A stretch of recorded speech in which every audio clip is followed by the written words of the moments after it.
First of all, I just want to say hello, Philip Walker, Emma Morris. Hello. Hi there. For those people who are watching now, obviously they're going to think, who are these people?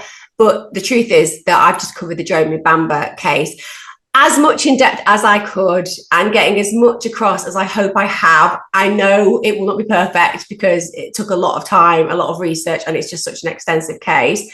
But one of the things that came from that is the fact that there is a whole innocence project around bringing justice for Jeremy, and I believe strongly in certain areas and arenas that he is, in fact, a victim of a huge miscarriage of justice. And Philip, you got in contact and just said if I wanted to have a conversation, that would be something that could be arranged. And I do, because I suppose, just to caveat, as I said on my first video, and I know a lot of my viewers will already know this because they've watched it, but if they're coming across it at a time when maybe they have only just watched this one that we're doing now, I have been on record on TV and documentaries basically with that trope of he's a narcissist, he's a psychopath, he murdered his family, it's an open shut case, and of course he's going to say he's innocent, because at the end of the day, that's what a psychopathic narcissist is going to do, right? And I have actually for a few years stayed away from doing documentaries because I suppose during the COVID experience, I started to realize that sometimes what I'm told isn't always what is truth, if that makes sense. And I started to revisit crime cases I'd done, and I started to get a bit concerned about some of the research that had been done, because in TV, obviously, you rely on a researcher and you get that information, you digest it, you comment on it.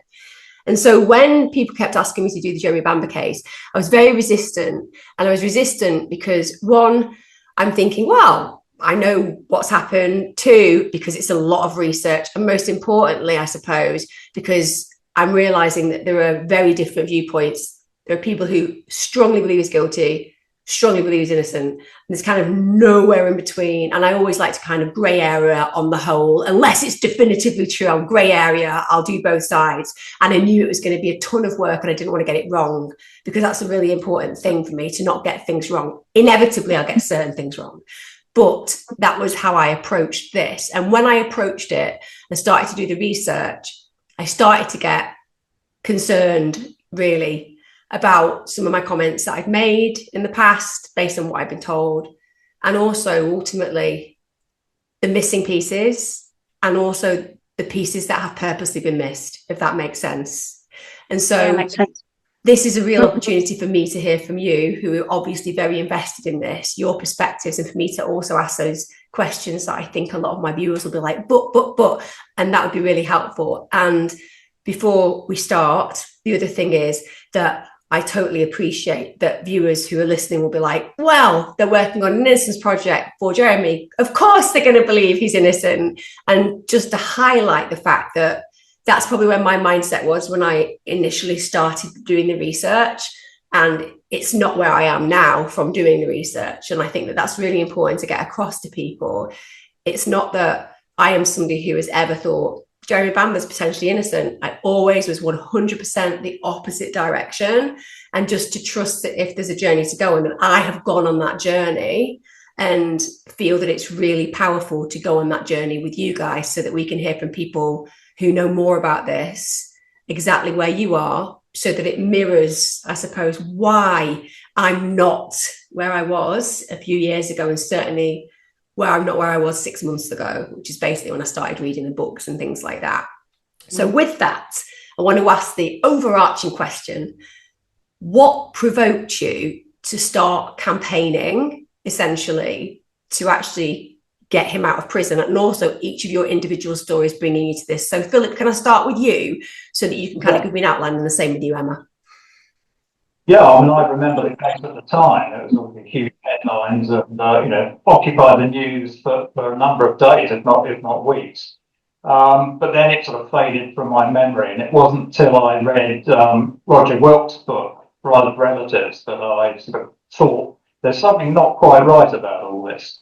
But again, a good few years passed after that, and I read something, I think it was in about 2015, an article in the paper that cast serious doubt on one of the key prosecution claims. And that just piqued my interest. So I read a lot of different material on it. I read Caroline Lee's book, which I'm sure you're familiar with. And in fact, it was actually Caroline Lee's book that convinced me that there was serious holes in the prosecution case. And after that, I just wrote to Jeremy and said, I've got a bit of spare time. If there's anything I can do to help you put forward the evidence, which is the crux of the whole matter, let me know. And it went from there. And here we are all these years later. But we are making progress now, which undoubtedly we'll discuss as we go along. So for you, that's been a long and I suppose quite frustrating journey as well, because I guess that when you start to have a personal relationship with somebody, it's not just about the bricks and mortar of a case. It becomes a more personal thing because you get to understand their perspective and their perception, their feelings that are associated with being incarcerated in this case. Yes, that's true. Although a lot of people say, well, we're all gullible idiots because we've been manipulated by a psychopath. But I came to that conclusion before I'd even, certainly met Jeremy or even spoken to him. So I came to those conclusions based on the facts of the case, not any input from Jeremy. However, having made contact with him and then had ongoing discussions, yes, of course, you get the view from his side, which obviously is very different from the official narrative. And what about you, Emma, if you can cover the kind of similar ground that's just been covered, because it really interests me.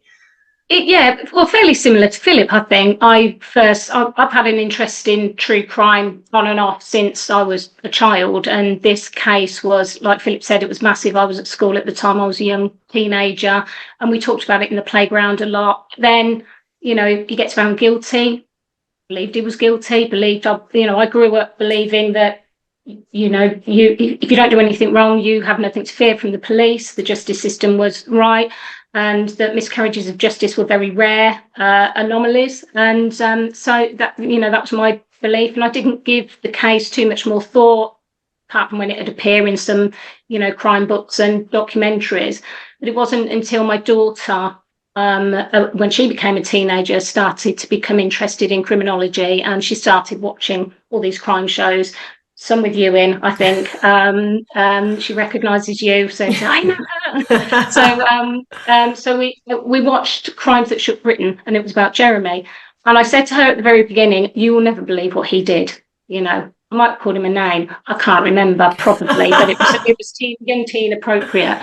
And then it just got to the end of that episode when there was this revelation about the call. Neville Bamber had called the police and said that his daughter had gone berserk and had hold of a gun. And I was like, oh my God, that's weird. That can't be right. So I started looking into it, and I went down the rabbit hole as Philip did, and I started digging. But and again, the gullible idiot thing, I didn't contact Jeremy until I was certain he was innocent, and I was actually in quite the opposite way. I believed, no, he must be guilty. He's got to be guilty. There's no way somebody can be incarcerated for found guilty for doing something like that when they didn't. That's ridiculous. And I had that viewpoint a lot. And even after all the evidence that I was looking at led me to the innocent side, I would still say things like, what if he's taken a lie detector test? He's going to fail that, surely. So I look into that and find, well, he's already taken one and he passed it with flying colours. So, okay, well, maybe he's a psychopath then, because they can pass lie detectors. I look into that. And then, of course, he's not a psychopath, and he doesn't have any kind of mental disorder that would preclude him from taking a polygraph. So I think it was at that point I just thought, oh, gosh, this is huge. This is awful. And, I couldn't stop thinking about the fact that a man has been in prison for decades for something he didn't do, and for something so heinous. And also, I felt duped. I felt completely duped, and I don't like that, by the media, by the police, and by the justice system into making me believe that he was a monster, and he's not. And so from there, I offered my help to the campaign. And again, like Philip, here I am. So when you started working on the campaign, before we drill into the case itself, what does that entail? Because it's clearly going to be quite a lot of work for both of you. You're not going to get paid for it. And I think that's important as well, because, when people are not getting any remuneration, there's got to be something in there. I always think there's something really tangible about that. Like, for example, if you volunteer, it's usually because you either have a good heart and are really inspired to help, or you want a job in that field. And you two clearly don't. You clearly have that side of the wanting to do something good and being invested, and there's no payment for it. And I think that's powerful because it speaks of something deeper than the obvious, so to speak. So how much time does this take up, and what do you have to do, I suppose? What does it entail? Well, at the moment, a lot of time, because as you mentioned in your programme, the New Yorker article came out a couple of weeks ago and has had a very big impact on public perceptions of the case. So at the moment, we're spending a lot of time talking to media, such as yourself, newspapers, etc. So it is a busy time at the moment. But before that, we were obviously doing a lot of research. Quite a bit of that was done before Emma and I joined the campaign by our colleague Yvonne Hartley, who was the real forensic guru in the team. But we've helped to build on that, and that culminated in the submissions that were made to the CCRC in March 2021, which includes so much exculpatory evidence that I think anybody who read them would be totally convinced that this is a miscarriage of justice. And obviously we'll discuss some of those things as we go on.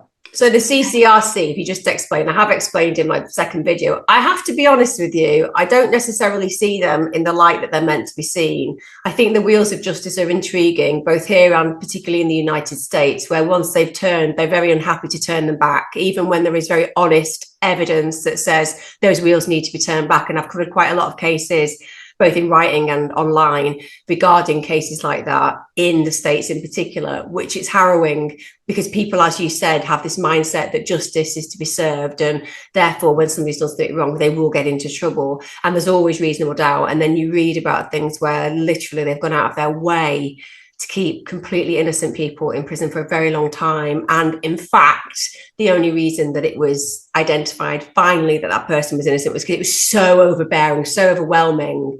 But, people have lost decades of their lives, and it's a small justice in the end when you actually explore that. So can you tell them what that particular organisation is meant to do versus potentially what they do? Do I take that, Emma? Yeah, you can take that one. Okay, well, originally the CCRC was set up in the wake of some of the major miscarriages of justice in the last century, the Guildford 4, Birmingham 6, and numerous other ones. And it was set up by Parliament with a specific remit to investigate potential miscarriages of justice. That they were meant to dig into the detail of cases, find out if any documentation had been missed. And if it had, and they thought there was a strong possibility that it was a miscarriage of justice, then they referred the case back to the Court of Appeal. And the rationale for setting up the body was very good. Parliament's intentions were honest and should have worked very well. The fly in the ointment came when it turned out the CCRC just will not do the job they were set up to do. As we saw in the recent Andrew Malkinson case, they do not investigate miscarriages of justice. And you may have seen the report from Chris Henley, KC, on the Malkinson case that absolutely eviscerated the CCRC and just said, basically, they're not fit for purpose. But the problem comes is that they are the only route back to the Court of Appeal. So it's not as if you failed the CCRC or they're not doing their job and you can take another option. They are the only option. And that is a major problem, a really big problem, because there is no way around them. And we've submitted our latest submissions to them 3.5 years ago, and they are still not even getting into the real nuts and bolts of it. They've clearly done no investigations, and basically they're just marking time in the vague hope that we'll go away, or Jeremy will die in the worst scenario. So unfortunately, they don't do what they're meant to do, and that is a big problem.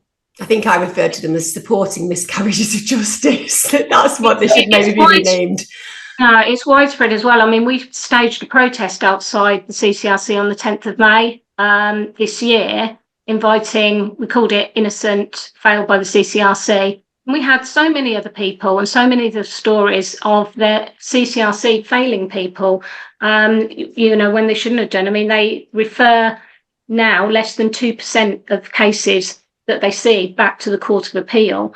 When Helen Pitcher wrote to myself and Peter Tatchell in response to the demonstration, seemed quite proud of the 800 and something cases that had been referred back to the Court of Appeal in their entire history. But there was another 30 odd thousand that they'd rejected. And as Philip said, you know, they won't commission forensic reports. They won't go and get the disclosures that they have the power to get, that we've asked them to get disclosures, but they sit on it. They don't do, it doesn't seem that they do anything. And then you just get 3 monthly updates saying no news. And, in Jeremy's case, 3.5 years have gone by and we don't feel very far further forward than when we started. I suppose that's why one of the most important things is to just keep it in the news and keep that fire burning and kind of add as much fuel to the fire as possible. So in the end, unequivocally, they have to stare in the face at what information is there, because people all around the world are starting to acknowledge that there is something potentially that's wrong. When you look at this case, there are so many questions that I have, because you are told a story, and I've been told that story, and the way that it fitted together, it makes sense on a logical level, right? I don't mean that when you start to drill deep into it, it makes sense. I'm saying that we see family annihilation. It tends to be a man who does it, tends to be either to do with the fact they've had enough of the family or they have got some financial gain. Those kind of things play in, right? So the neatly packaged story of Jeremy Bamber was an egotistical, narcissistic psychopath who decided it was better to wipe out his entire family to inherit what he was going to inherit. That's the story that, nicely sealed up, seems to make sense. How could a beautiful young woman with 2 gorgeous twin boys end up doing something so horrifically heinous? Because again, even though there are lots of examples, in fact, I've been covering a few recently where it's not unusual for women, particularly in psychosis, dealing with religious beliefs that are from psychotic breaks, to go ahead and do some fundamentally terrible things. And I was looking at a case today where a mother has smothered all of her children, clearly is in a psychotic state, but nonetheless, like I said, it's not a story that people accept very easily because of the fact that it feels so fundamentally different to what we expect for the females around us to ever endure and experience. So that was the package story. And then when you start to look at it, I suppose, number one, so the motive, as far as they were concerned, was purely money, wasn't it? That's what they basically come up with. So how do you respond to that when you hear that? Yeah, in several ways. The first of all is that, as many people have pointed out, he would have inherited all this in 20 years' time anyway. His parents were in their 60s. So all he had to do was sit tight and wait for 10 or 20 years. That's the first thing. But in terms of the public narrative, one thing you have to remember is that all of that "he's a monster" story was put out by the police and the relatives at the time Jeremy was in prison. He was on remand before his trial, and the other side, the prosecution side, basically had a blank canvas that they could paint on it whatever they wished. And they blackened his character with accusations such as this, that he was highly materialistic, he was a playboy and just wanted the money, without Jeremy being able to respond, or anybody being able to respond on his behalf. And he's just not like that. If you met him, you'd be astonished that this person you expect to be of that type just isn't. So that, I suppose, is the core of how we'd respond to that. I think, lots of people inherit, have very rich parents. They don't, it's not usual for people to go around murdering their parents for the inheritance. So just because that's not a motive on its own, just because he was set to inherit some money doesn't mean that he's then going to turn into a, family annihilator. And I suppose in the past, one of the things that's been brought in is the fact that he'd stolen from the family company. How does that fit in with the idea that he is somebody who's law-abiding, shall we say? What do you make of those actions? I don't think he's ever, he's not perfect. He's never claimed to be perfect. People steal from their parents. They don't then go and murder them. And so, yes, he did steal from the caravan park that he was part owner in, and he took the money.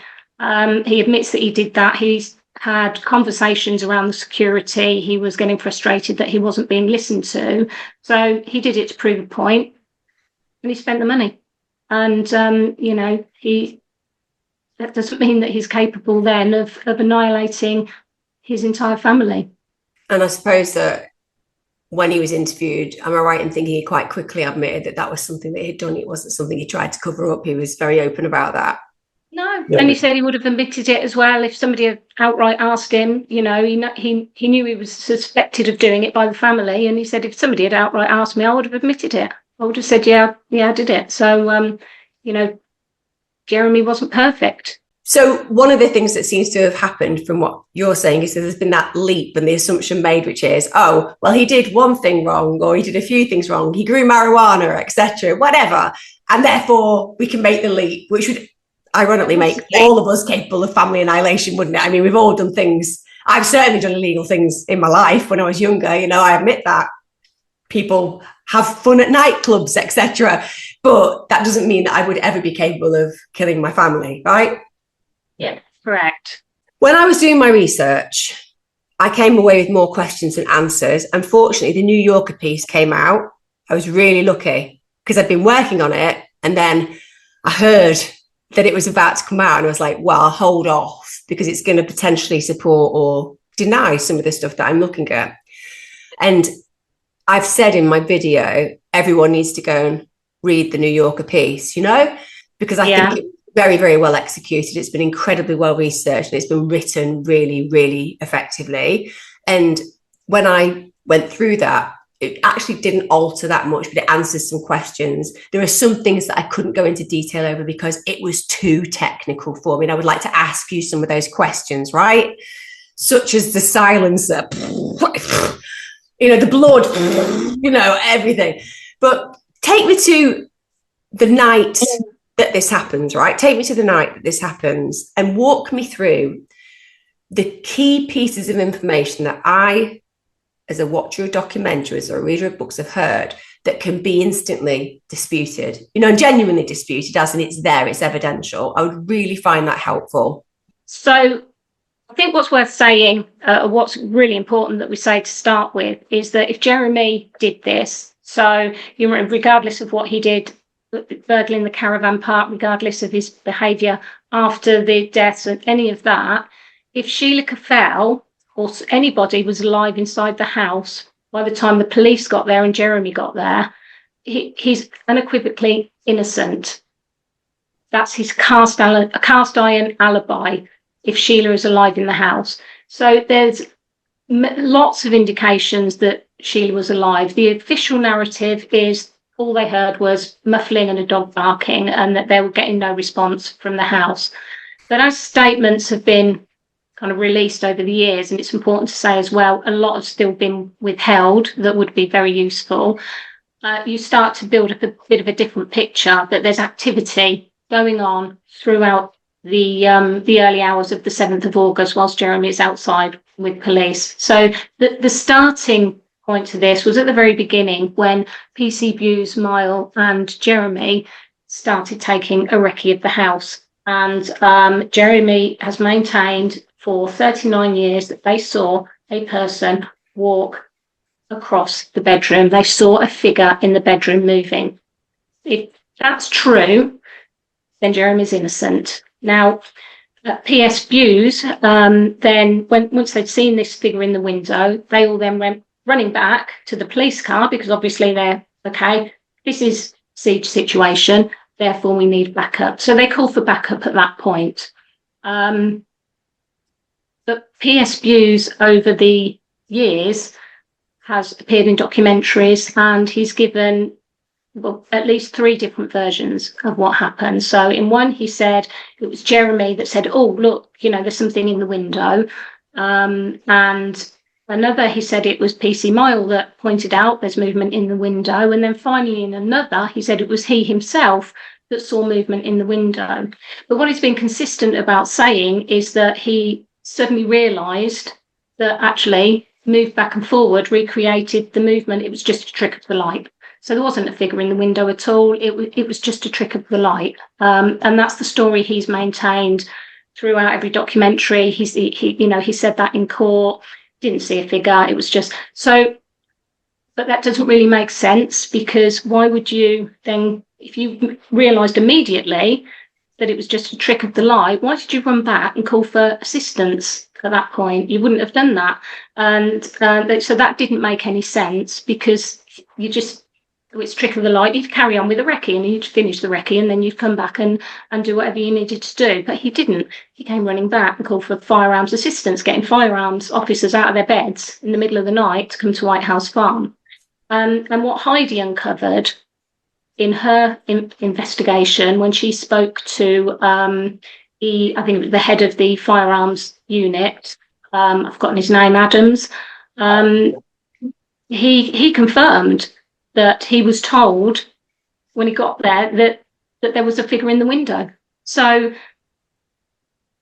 P.S. Busey's first version was right, but his situation report that he did at that point, that's missing. We've never been given that, so we don't know what that says, but we're pretty sure it's going to say that there was they saw a figure in the window. So I don't know how he could get out of that now, or get around that by how he would explain that away now. But even if let's just go for Jeremy pointed, there's a figure in the window. Like, you have to see a figure in a window to confirm that. So at the end of the day, it really doesn't matter who said it. I mean, it's like playing with semantics, isn't it? Well, so-and-so said it. It's like, did you see it is the question, Jeremy could have said anything. As a police officer, it's your job and duty to be the person who makes that call. And clearly he's somebody who reported back that there was a figure in the window. So, and ultimately, I think that there were, from what I've gathered from my research, there were sounds of movement at times, that they really did connect with that when they first initially went, because people won't realise that people didn't. I think what people have got this vision of is that the police arrived and went in, and that just didn't happen. It was like 2 hours or something, wasn't it, before they even got into that place? 3.5. 3.5. There you go. Yeah, it was. Yeah, of course it was. It was like till 7:30 or something in the morning, wasn't it, when they went in? That's it. And that was just the first thing that happened. So the status of the phone line was changing, so it's a different tone when it's engaged to when it's off the hook. So sometimes it was off the hook, and other times it was engaged. So somebody's on the phone or doing something with the phone. Curtains were opening and closing. Lights were sometimes on, they were sometimes off. So there's also a statement on the incident log that says that they were in conversation with somebody from within the farm. Now, they've tried to say later that that was referring to Jeremy. But Jeremy was talking to him throughout the whole entire time, and why would they refer to him as someone when they'd previously been referring to him as the son or Mr. Bamber? And what was it Jeremy said at that specific time that caused them to make this specific note? So it doesn't make sense that was Jeremy, and he was, I think, off in Pages Lane anyway, so he wasn't even in the farm at that point. And then, of course, there was the 999 call. When I looked at the 999 call, so initially, when, like I said, I've done documentaries, and you rely on research being given to you, right? You do, because you haven't got time to do what's required, and you trust that process. I don't anymore. I only ever do my own when I do TV now. But the point is, back then I did. And the 999 call, when you hear it in this way, well, Jeremy Bamber didn't call 999. He called the local police and his girlfriend before, right? So that kind of story. Immediately you're like, well, who would do that? But then when you go, oh, there was a regular connection with the police because this was a problem. There's problematic scenarios with his sister. And so calling the police locally ultimately would be quite normal to him. And on top of that, the very fact that he calls his girlfriend is because, again, we call people that we love or we're in a relationship with when things are kicking off, right? And you kind of need to process it. And when you hear it in that way, which is more of the kind of like, well, there's a reasoning behind it, you think to yourself, well, now I get it. I get that Jeremy Bamber called the local constabulary. He didn't have the benefit of hindsight. He didn't know what was going to happen. And he said to me when I spoken to him quite a lot about that time between his father calling him and him calling the police. And he said, God, if the blue lights flashing and wailing had turned up at the house and they'd sorted it all out and everyone was fine, his parents would have been absolutely mortified that he'd done that, because his dad didn't ask him to do that. He asked him to come and help. So, you know, he didn't know what to do for the best. He hasn't got a clue. And so he does ring Julie. And so, you know, what should I do? He didn't say anybody had been injured or there'd been any shooting. He just said Sheila had hold of the gun. And the other fact to bear in mind is that Neville, Jeremy's father, was a magistrate. So he would have been well known to the local police. So if it was an issue, as Emma said, that could have been sorted out and everybody would calm down, those officers would probably keep it to themselves and wouldn't be, you know, gossiping about it. So there were several good reasons why he rang the local police as opposed to 999.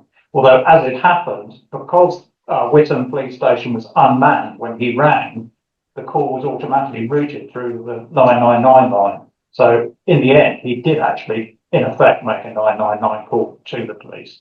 And I guess there is one other layer as to why he might not have called 999, and that's because he loved his sister and he didn't think she was capable of killing the entire family. Yeah, exactly. Yeah, and you wouldn't immediately think that as soon as you know, she'd had psychotic incidents before, which have been well documented, and Jeremy was familiar with that. Or I don't think he understood the full extent of her mental issues. But yes, he probably thought, oh, here we go again. You know, we'll go around, have a cup of tea, and then I say, sort it all out. And when you're in that frame of mind, you don't tend to think the worst because you don't want the worst to happen. One of the things that came out in the New Yorker that kind of took my breath away, I guess, is the call that they believe was made to 999 from the house when Jeremy was outside. Yes. Talk me through that, because people won't have necessarily, if they've not watched my video, they won't have heard of it. If they've not read the New Yorker, they won't have heard of it. And it was that mic drop moment for me. I was like, what? What? Yeah, I mean, Philip will talk you through the call, but yeah, it was the same for me because we'd known about this call and we knew it was a call coming from White House Farm. We knew that they were just trying to explain it away and that they were lying. We knew all that. And when we saw that Millbank had confirmed that it was a call, I think I cried actually. I was so happy to read that. I think I had a little cry about that. So I was so pleased to see it. But Philip can talk you through the 999 call. I'll the 609 call in a second, but there was an earlier 999 call from Neville Bamber to the police at 3:26. And that is another way in which police have muddied the waters, because they've always denied that Neville made a call at 3:26.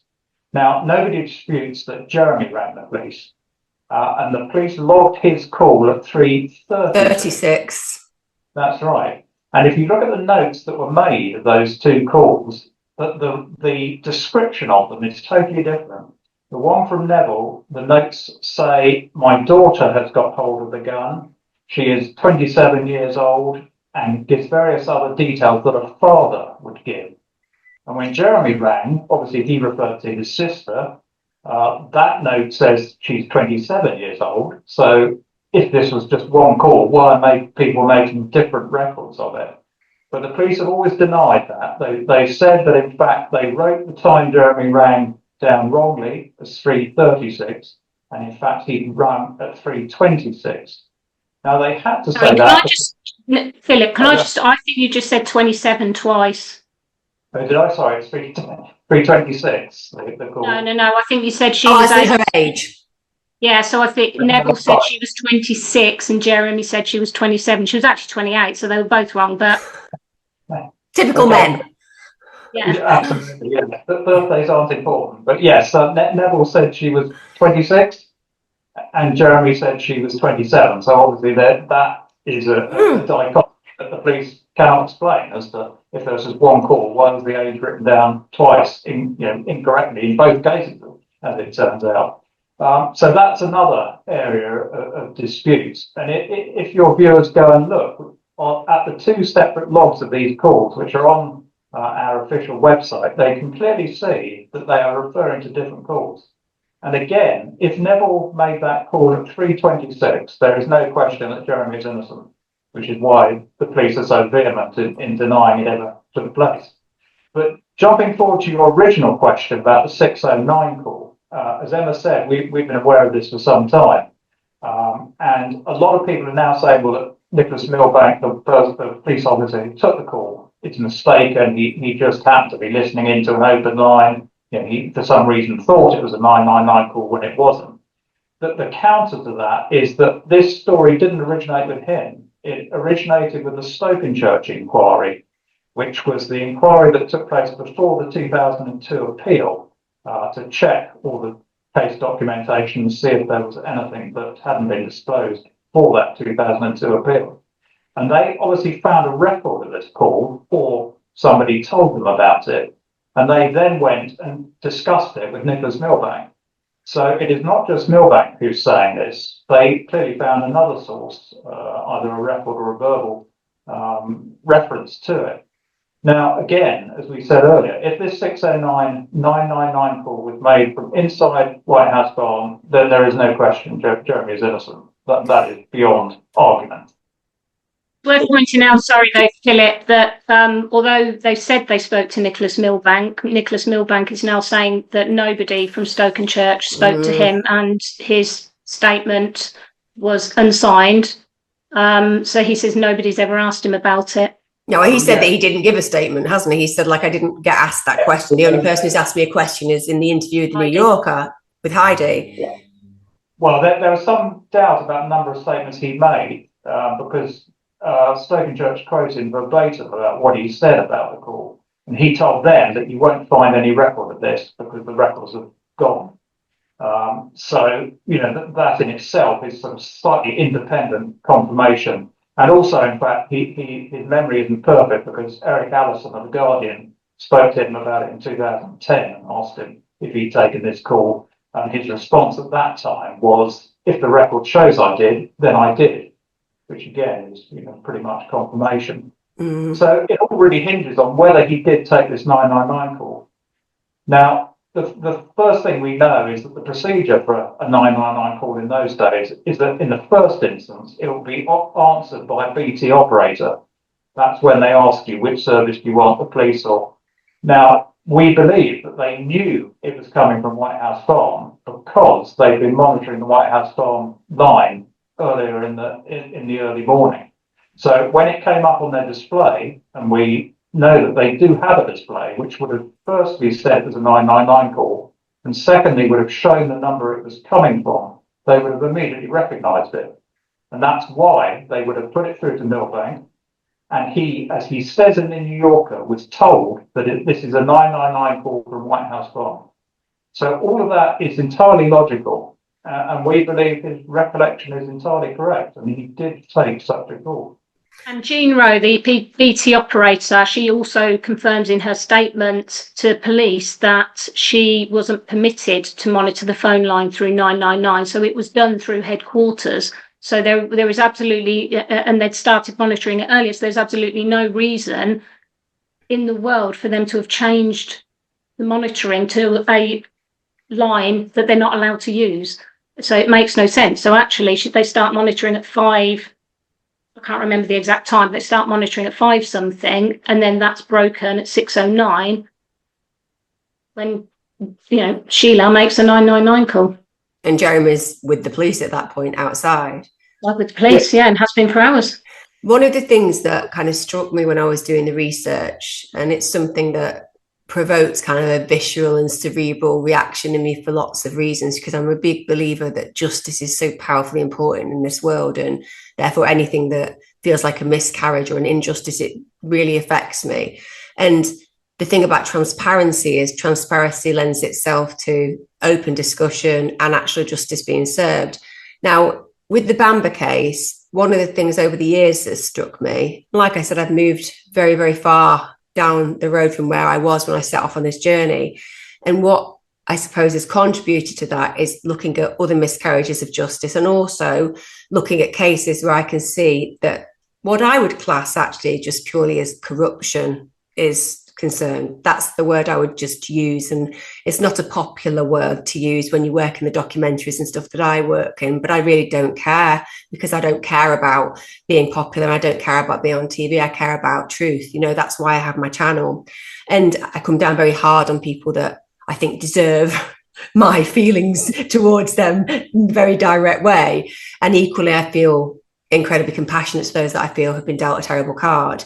And I do feel there is this real jiggery pokery a way around that justice works. And that is, let's take Jeremy Bamber, for example, portrayed as a narcissistic psychopath with deeply malevolent and manipulative traits, but actually in reality has been tried and tested and genuinely shows none of those, and is actually pretty crap at manipulation. And you can't fake those tests. You know, I don't think people understand.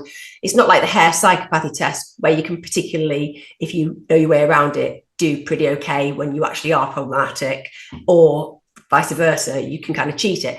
You know, when we're talking about real analyses, real testing, you find that you can't cheat it, because you'd have to actually know how it worked to do that. And you'd have to have a pretty useless psychologist or psychiatrist testing you to not figure out whether you were indeed manipulative. And also, if you truly are a narcissistic psychopath, you kind of like the fact that you are, and you really don't kind of change the way that you are around people, because there's an element within you that can't help having that superiority complex, right? So the way that it works is this. Jeremy Bamber is manipulative and has been for 40 years, which is pretty good going for a manipulator, isn't it? Just the whole 40 years, the whole 4 decades of always being that way. I mean, that one would say, shall we say, that that's actually who he is, that person that is in prison and with you guys and chatting away with the people that he's hanging around with in prison. We would say that it's quite a long act, 40 years. We'd expect to see some masks dropping from time to time if you were doing that. I mean, there's method acting, and then there's taking it to a whole new extreme, isn't there, right? So that's one thing. But the way it's gone is, well, this is who he is. And the reason that we know he's manipulative and a psychopath is because he's convinced all these people that he's innocent, right? So he's managed to do this for 4 decades, not quite enough to get out of prison, but to just get all these idiots to believe him so that he can enjoy manipulating them whilst he's in prison. That's the way that story goes, right? So you can't win. You can't win, right? If he's innocent, well, you can't win, because of course he's going to seem innocent. He's a manipulative psychopath. So that's the way that goes. And then let's look at the investigation before we move further. It goes like this, from what I've understood. And again, I'm not like you, and I've not been involved in the investigation itself. But what I'm saying is, just from a very layperson stroke professional concept, it goes like this. We're investigating this case. All right, well, you've made a mistake here.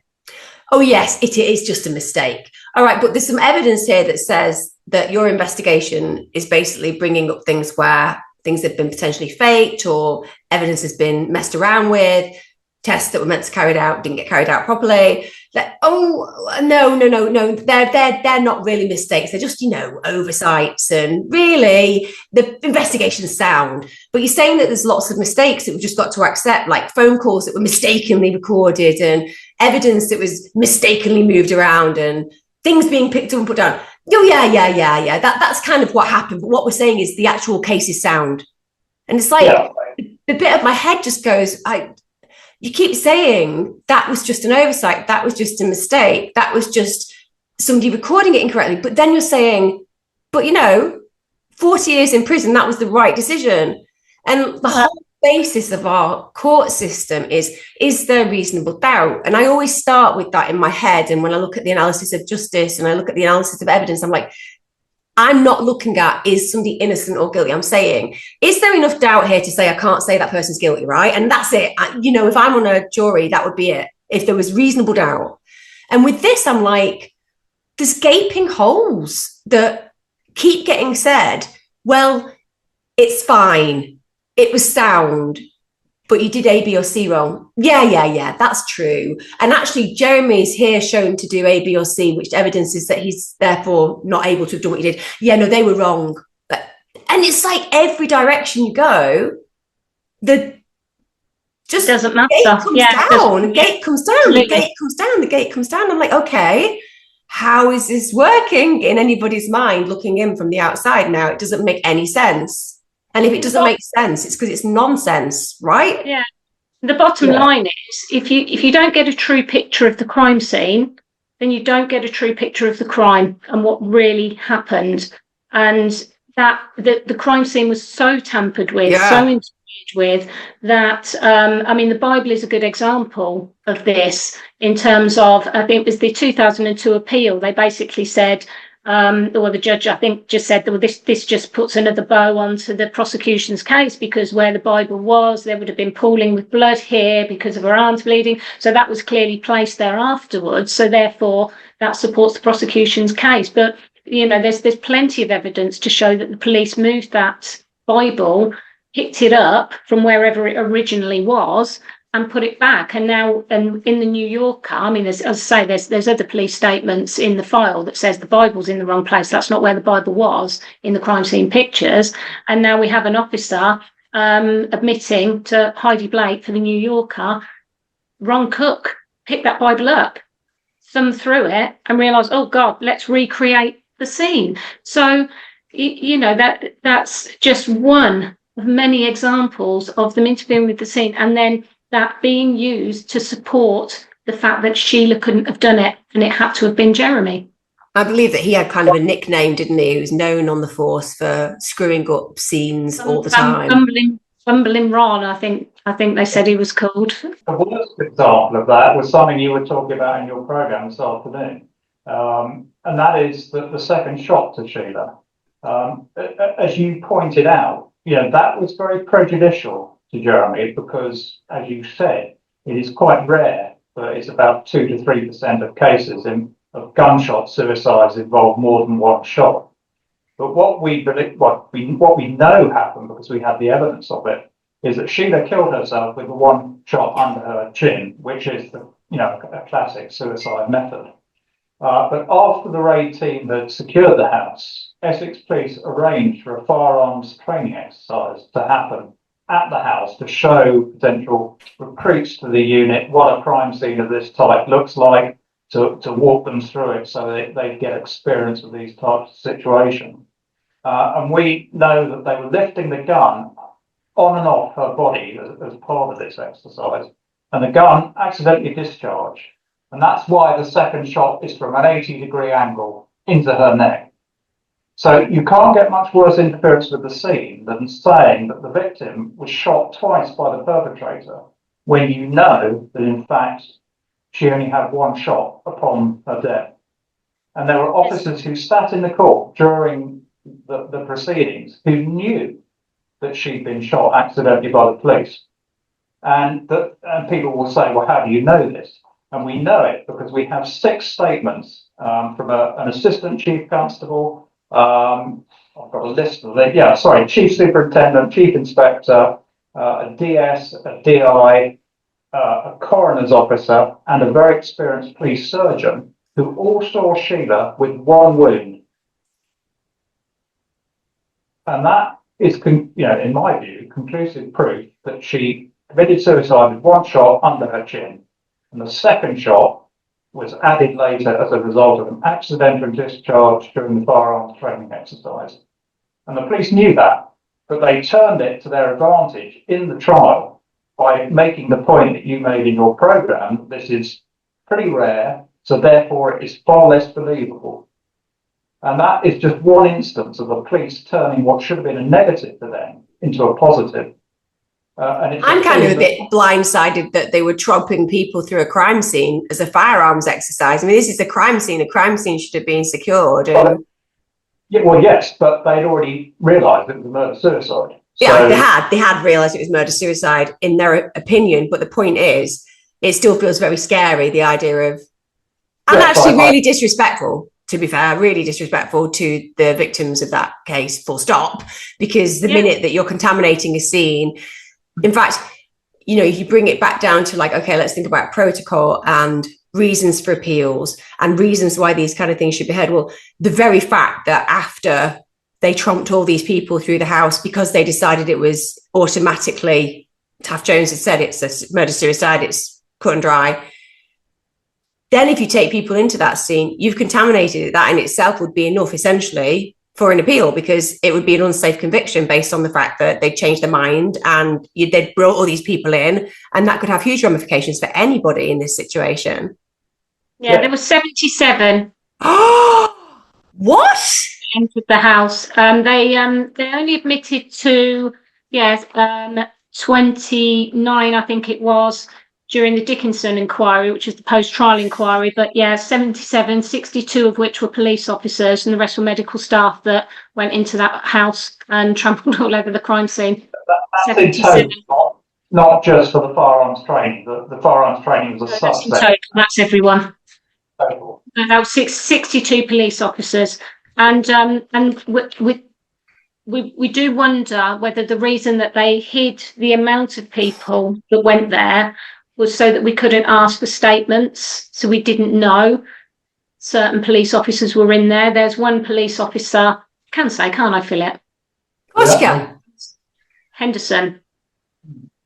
So we believe that. So there's an officer. I think you mentioned Hammersley. Yeah. In part one, that we don't think he was. Correct me if I'm wrong, Philip. We don't think he was actually there. We think it was Henderson that was there, and whether he saw something or whether he was the one that accidentally, because the rifle, you would bear in mind, it's a semi-automatic rifle. So it's all it takes is light touch. Boom. Yeah, light touch on the trigger. So it's something that can happen. And I think there was commentary on, you shouldn't. I can't remember who commented on it at the scene, but they for the training exercise not to assume competence. Were they referring to the second shot? So they've kind of. It looks like they've tried to hide police officers that were there that perhaps would not support the narrative. So, the defence wouldn't know they were there, so they wouldn't be able to ask for their statements, and they haven't made any, or they haven't been disclosed to us. We haven't got statements from several police officers that we now know for a fact were actually in the house. And there was all those people who went around the house, but none of them found the silencer. That's interesting.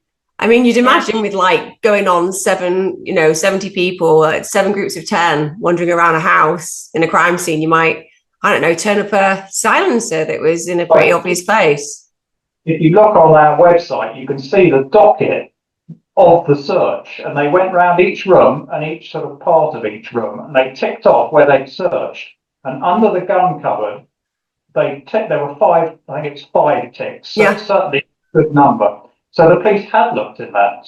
They had. But apparently that'll just be another mistake, right? Oh, it's just an oversight. The officer said that he's not actually trained. When he was questioned, I think, at the trial, he said, I'm not trained to be able to see a silencer, I think was his response. Yes, I mean, only in a court of law in Britain could somebody actually come out with that statement, I've not been taught to see a silencer either. I just have eyes. It's just that thing, I just have specific eyes. I didn't know how to have a list that specifically required me to know, I'm looking for a silencer, am I? You know what I mean? Are you a police investigator or otherwise? Sorry, but it's ludicrous. Firearms officer, so you would have thought that he would have been trained well enough to... Well, you'd imagine. Tell me about the fact that one piece of evidence that I think has been omitted from a lot of people as far as their mindset goes, and certainly if they've watched my second one, they'll hear it. Somebody actually believed that they'd seen Sheila in the kitchen with Neville, or there was 2 people, shall we say, in the kitchen when they first looked. Talk me through that, because that again took my breath away, Well, absolutely. Do you want to do it, Philip? Do you want me to? Shall I start it? You can add anything else.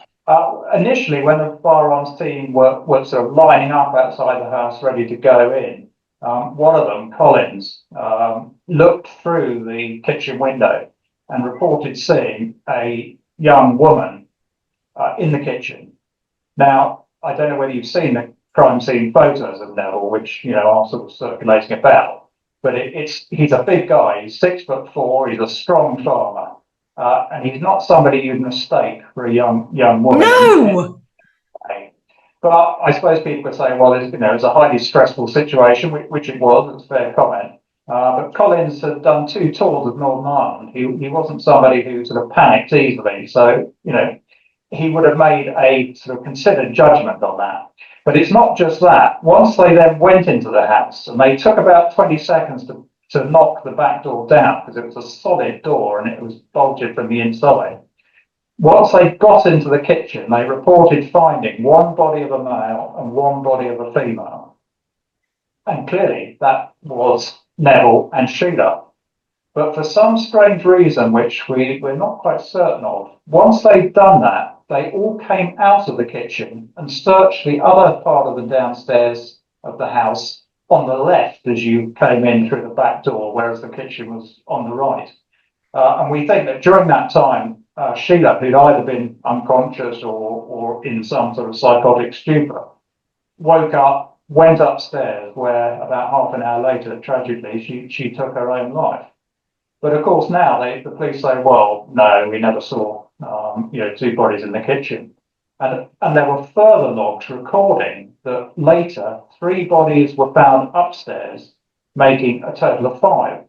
But if you've got 3 bodies upstairs, that confirms that in fact there were 2 bodies downstairs. So the whole thing is just an unbelievable. They also called for a police surgeon for 2 bodies, not just one. So if they'd have mistaken, and also the way it's worded is there's 1 dead male, 1 dead female. So if they'd have just gone, oh, there's a dead female, sorry, male, it'd be the other way around. So yeah, they wouldn't have referred to one of each. They'd have just referred to one and said, oh, it's a female. Oh, sorry, it's actually a male.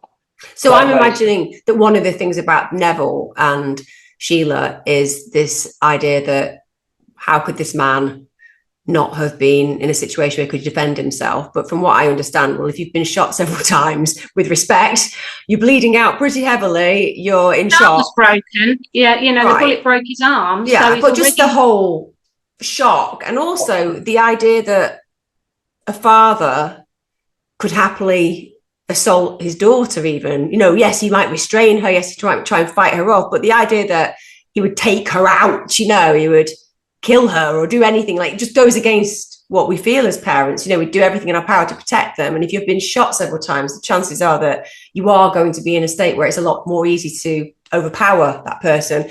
And also, I think people who've had psychosis who listen to this, a lot of people that come to my channel have had experiences of their own mental health issues. And I lost my dad to psychosis, so I know psychosis really well. I also know that psychotic people are super strong. Like, I just don't think people can connect with it. I don't think they understand it. I get that. But a psychotic individual, they have strength like you will never know. It's something I've worked with in my mental health area. I've had to witness people who have been restrained by 6, 7, 8 people, and these are young girls. And my own father, he was unbelievably powerful. And I'm talking about when they had to restrain him, they had to sedate him. They nearly killed him with the sedation. He had to have 4 lots of it. He should have been dead. And it took more than 4 police officers, 3 ambulance drivers, my husband and my then brother, to even get him in the ambulance. So to just give people a mindset that I think that when you hear about a slight woman, we're talking about a slight woman in psychosis, and it is a different world. They enter a different plane, and it's very hard if you don't connect with that to see how somebody who's small could be unbelievably powerful, as well as if you're injured and you have an emotional relationship with the girl and care deeply for her and are trying not to get into a situation where you harm her. All of those contributing together and collisions would mean that he was on the back foot, being able to defend himself anyway. Would that make sense? It makes perfect sense. And also it's worth pointing out as well, though, that there's absolutely no evidence that he received any of his other injuries before he was fatally shot. There are some details I sent you earlier around Sheila not having any wounds. So she actually had around I've seen your separate wounds. You can see the nail gouges. June also had the similar type of wound, and Neville does have some nail gouges on his arm. So there's been something go on, but whether that was earlier in the evening, before she picked up the knife, we just don't know.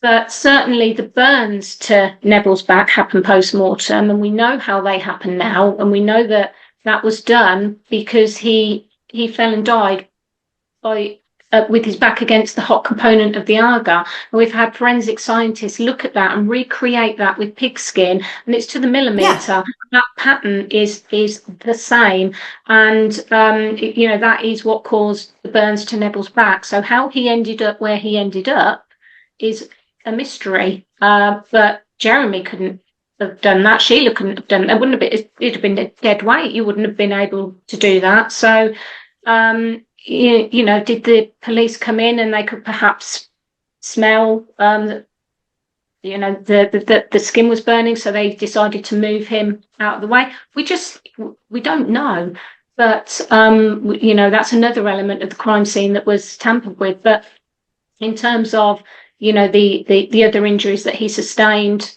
and you're right, you know, Sheila would have been in a psychotic state, and I think the end of the rifle had broken, so that, you know, he was attacked with some force, but there's still nothing to say that you know, any of those types of injuries happened while he was still alive. I think people have this vision of Sheila standing there with a perfectly healthy Neville with this gun, and then having a wrestling match with it, and Sheila winning, and that's not what the scene tells you. That he was shot certainly on the stairs, because there's blood there, you know, probably in his arm because the angle of the bullet in his arm, and then he's run off to the kitchen. He's running for his life, and she, you know, she continues to then shoot him. So he's ultimately trying to escape. Yeah, which is the most natural reaction, isn't it? You're just thinking, this is serious. Absolutely. Yeah. And Taff, go on, carry on. Yeah. I was just going to say that there was another wound on Sheila where we believe that somebody she was struggling with, probably June, pulled her necklace back. And there's a wound here where the pendant on it snapped into her neck. And that's another very telling, I think, indicator that, you know, that there was a struggle between Sheila and June during the tragedy. Yeah, and she also has a mechanical type of wound at the base of her finger, which, again, ballistic expert Philip Boyce believes that is a component of her holding the gun. So, you know, there may have been, like, say, a struggle with June, possibly, if that had pushed into her and that made that mark, but that's something mechanical, because it's like a straight line like that, you know, 3 straight lines that go in kind of that sort of angle, which also indicates that she was holding the rifle. And then you've got, aside from what you're talking about regarding the scene, etc., and obviously the catastrophic handling of the scene, because it was decided that it was a murder-suicide pretty immediately, and certainly the lead investigator at the time was very settled with that, and I think was always very settled with that, even when they started to challenge it. I think that he was very clear, no, that's not correct. And it feels again like somebody stepped in and was like, well, we want it to be different, and it's going to be different. Yeah. I think that must have been very unsettling for that particular officer.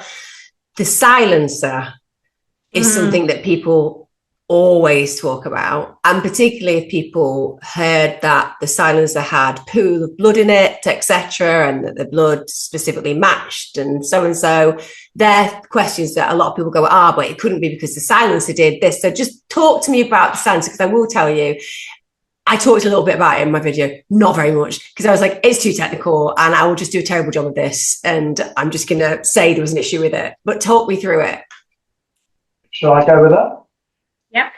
Okay, well, we should preface our remarks about the moderator by saying that we know that there was no moderator on the gun at all. Yeah, you've had lots of experts, haven't you? I mean, there's several very high-profile American experts, right, who've said this definitely didn't happen with a silencer, right? Absolutely. Correct. And if you're skeptical of that, there's a very good video on YouTube from an ITV program from 2011 called Bamber, the New Evidence, with Mark Williams-Thomas, where the ballistic expert Philip Boyce demonstrates what the marks of a rifle shot with a moderator and without look like. And it's very clear that it was without.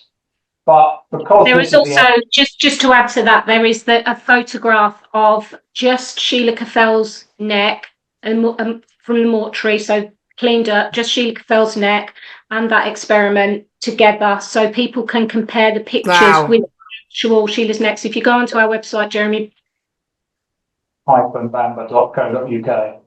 Jeremy hyphen. Yeah, Jeremy hyphen. Yeah, there is a link on there. Then you can go on that link and you can look at that photograph, and people can make up their own minds. Yeah, so don't take our word for it. Go and look at that experiment and make your own mind up. But we, think it's very, very clear. But leaving that point to one side, the moderator evidence was really the crux of the prosecution case. Aside from Julie Mugford's testimony, which I'm sure we'll speak about, that was their case. And the proposition they put forward was that there was blood on this moderator, which came from Sheila, and there was paint on it as well, which had come from some sort of struggle in the kitchen between Jeremy and Neville when the rifle with the moderator hit the underside of the mantelpiece, thereby depositing the paint on it. But what we know is, in fact, there were two moderators were found. The first was found on the day of the tragedy, and police actually announced that fact at a press conference. So this is not something we think is a rumour. They announced it, and it was reported in a number of papers. So that was the first moderator. And then everybody agrees that the relatives found this other moderator, whether it was there on the day or not, who knows, on the 10th of August. So we know there were two, because the police said so, and the relatives found one. And what happened was that the first moderator, which was SBJ1, given forensic reference SBJ1 after Stanley Brian Jones, who either took it into custody or found it, that had eventually some paint on it. And the other one, called DB1 after David Boutflower, who was one of the relatives who found it, had this supposed blood in it. Now, at trial, for the reasons you outlined earlier, that the rifle with the moderator on would have been too long. If this was Sheila's blood in the moderator at the top of it, then the theory was that she wouldn't have been able to reach the trigger and therefore somebody else had shot her. And the judge told the jury unequivocally that this blood belonged to Sheila and Sheila alone, to quote his words. Now, what he didn't tell them, but knew at the time, was that it was also an exact match for Robert Boutflower, the key prosecution, or one of the key prosecution witnesses. It was also a match for 8% of the UK population. So, if you took 100 people off the street, eight of them would have this particular blood type. So the jury were deliberately misled about that. Now, the other moderator had the paint on it, which, when it was examined by a number of forensic scientists before the 25th of September, had no paint on it in the nerve end, which is where they say it hit the underside of the mantelpiece and got the paint on it. And what happened is that basically the police conflated this so-called evidence from the two moderators to say there was only one moderator which had both paint and blood in it. Because they probably rightly didn't think a jury would accept that two moderators had been used during the course of the shooting. They probably wouldn't. So that was the central sleight of hand that they pulled at the trial. And because the judge told the jury that it was Sheila's, absolutely no doubt whatsoever it was Sheila's, and no mention of Robert Boutflower or 8% of the population, the jury bought into it. And obviously they were told that the paint came as a result of a struggle in the kitchen between Jeremy and Neville, and they accepted that as well, based on false forensic evidence, because there was no sign of that paint before the 25th of September, when it suddenly appeared on the moderator. And that is significant, because previously the police had put to the DPP, the prosecuting authority, the evidence about the blood and Julie Mugford's testimony, and they've been told by the DPP that that wasn't enough, that they wouldn't proceed on the basis of those two bits of evidence. And then suddenly this paint pops up on this supposed one moderator to, in effect, from the police point of view, seal the deal. So the whole thing is just a sleight of hand and a deliberate one. It's not a case of they misunderstood the evidence. They deliberately fabricated this scenario in order to entrap took a penknife to the underside of the mantle as well, because Anne Eaton actually said that she was told she didn't see anything when they did it. So they took penknife to the underside of that mantle. But as Philip said, nobody, and Anne Eaton was cleaning that area, looking for clues in her own admission, and she was please, Uncle Neville, give me a clue, and she didn't see it. And she's cleaning that whole area, and she's picking it. She even picks out a piece of paper from somewhere, doesn't she? And has a look, and nothing. But these scratches were so significant, said the Crown, that they would, if they were there before the incident, they would have been noticed. I guess one of the things that people have to get their heads around when it comes down to prosecution and defence is about winning. It's not actually about truth. I often say that, it's quite hard for people to wrap their heads around it, because understandably we want to undeniably believe that justice is always at the forefront of every barrister's mind, and it's not. Winning is at the forefront of every barrister's mind. So if you're the prosecution, you're rightfully going to try every trick in the book to get the result that you want. And it's unpalatable to acknowledge that, but it's absolute reality. And if your defence is weak, or if your defence doesn't acknowledge some of those sleights of hand and show them to be how they are, then a jury is going to be convinced by particularly a charismatic presenter who basically sews it up like, this is a fact. This is a fact. And that's what happened in that case. It came out as, this is a fact. And also it was the way that it was expressed to the jury, which is basically you're choosing, was it Jeremy or was it shouldn't have been presented in that way anyway. And again, that kind of provokes something in me. Like, that's not how juries are told to deal with it. It's about the case at hand with the individual at hand, not well, it's 50-50, who are you going to go for? Because ultimately that's not how it works, but that's kind of how it's presented. So with the silencer, just one other thing on that is what was hidden at trial, what was hidden at appeal, and what we only found out in 2017, I think, and I say we, Yvonne Hartley, is there was a second blood group found in the silencer. So there was the one that matched exactly to Sheila and Robert Bowflower, and then there was another blood group, didn't match any of the deceased, didn't match Jeremy, but it did match David Bowflower, who was the one who found the silencer. So, and when Heidi Blake, the New Yorker, asked him about that, he just went, I'll admit everything, and maybe I'll cut myself, maybe. And I've spoken to a former SOCO about the silencer, and she says that if that silencer was presented today, it would be nothing more than hearsay because of how contaminated it was, or they were. The two silencers, but talking specifically about DB1 that became DRB1 when they were merged. It just wouldn't have been, Stan Jones went and got it, drank a bottle of whiskey, put it in a kitchen tube and chucked it in the back of his car. But the other significance of that second blood group, it could be a match for David, because it was only two of the enzymes in the blood grouping that were identified, which did match him, but it could have matched, hundreds of people. But the significance is that it shows that even if you accept the moderator was on, which, as I say, we don't, but if you do accept that, it shows that blood could have got in that moderator for entirely innocent reasons. Even if it was, which we don't accept. We accept it could have been, it did match hers, but it could have been Robert, it could have been tens of thousands of other people. So that, again, if it had been told to the jury, would have undermined the prosecution case. But it just wasn't. They just hid that because it would have led to their credibility. And this is really the theme that runs through the whole thing. It's non-disclosure. And unfortunately, the legal system in this country doesn't work in the way most people think. And indeed, I thought before I got involved in this case, they think that you have all the evidence from the prosecution, all the evidence from the defence, and the jury make an informed decision. But in fact, that's not the way it works. What the jury are presented with are the facts the prosecution want them to see, if they choose to go down that path. Now, they kept the second blood group secret. They kept all the forensic results of the fact there were two moderators secret. And you're probably aware they kept Sheila's suicide note secret as well. Tell me about that.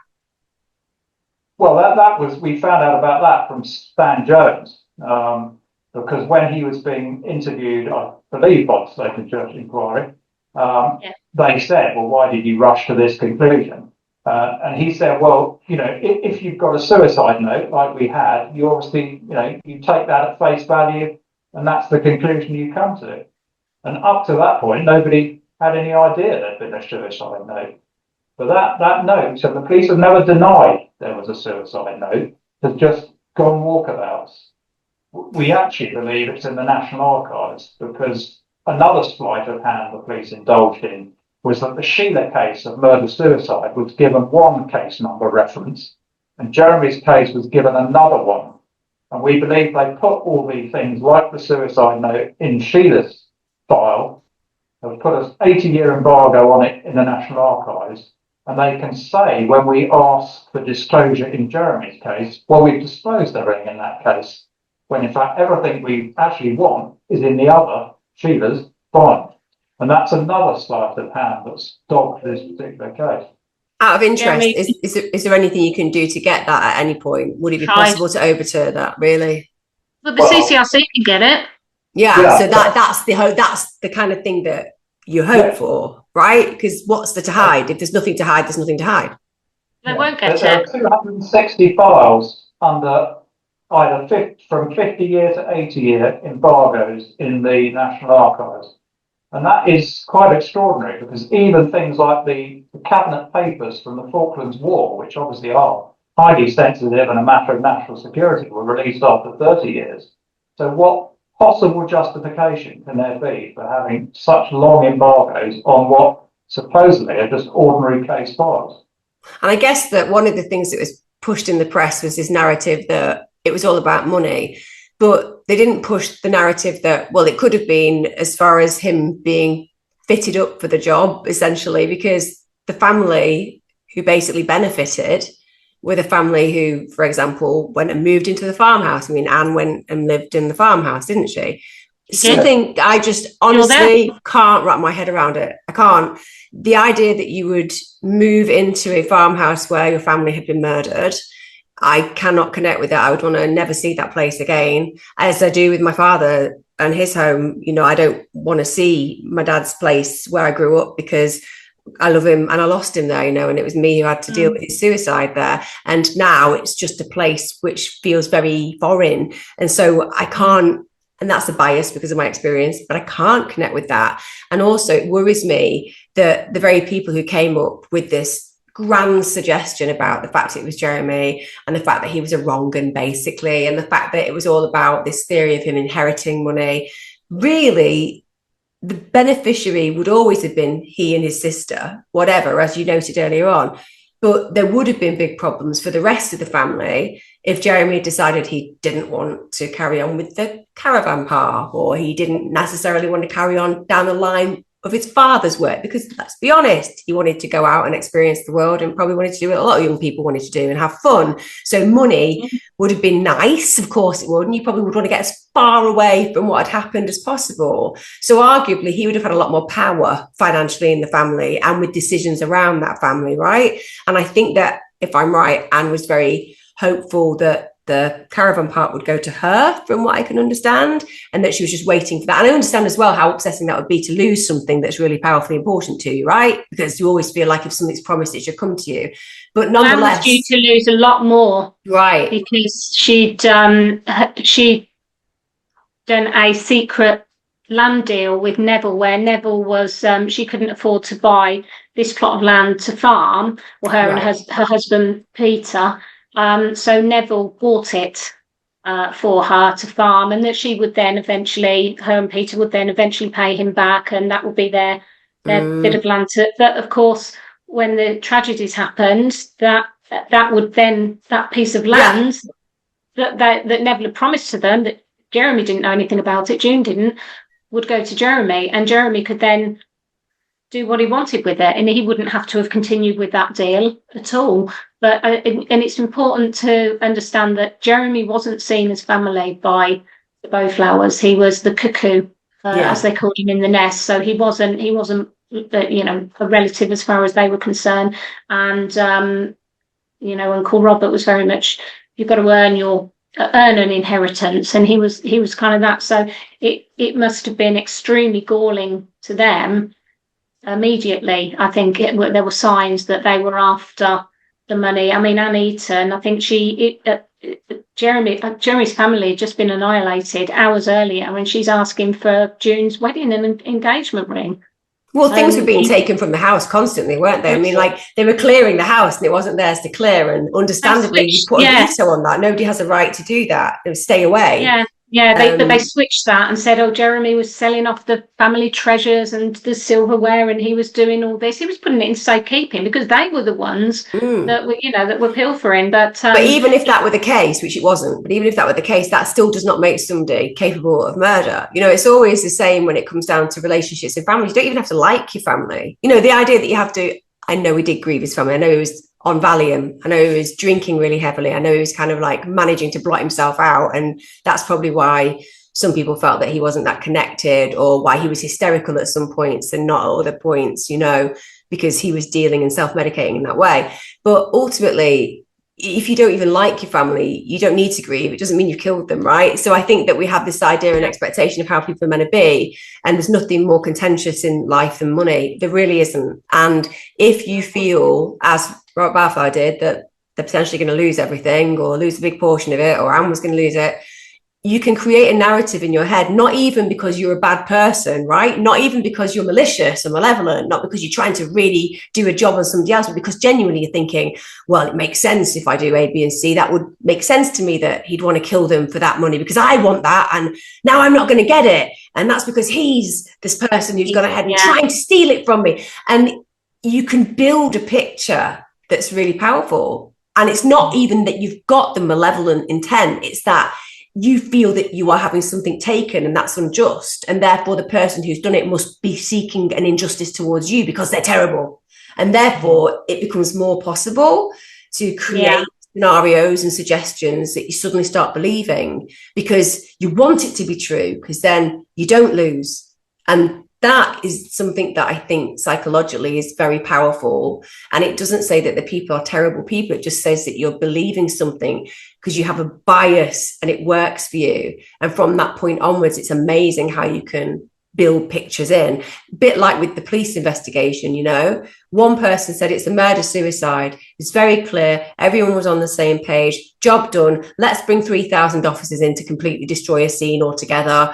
And now somebody else comes in who's told by another family member in the area, in this situation, listen, we put it all together and we believe that Jeremy's absolutely responsible, and these people are good people and people know them and they're respected. And suddenly that officer's thinking, oh, maybe it is this story. And then there's ultimately, from what I can understand, basically fights to some degree in the department about the fact that no, Taft Jones is saying, no, this is absolutely a murder suicide. It's absolutely obvious.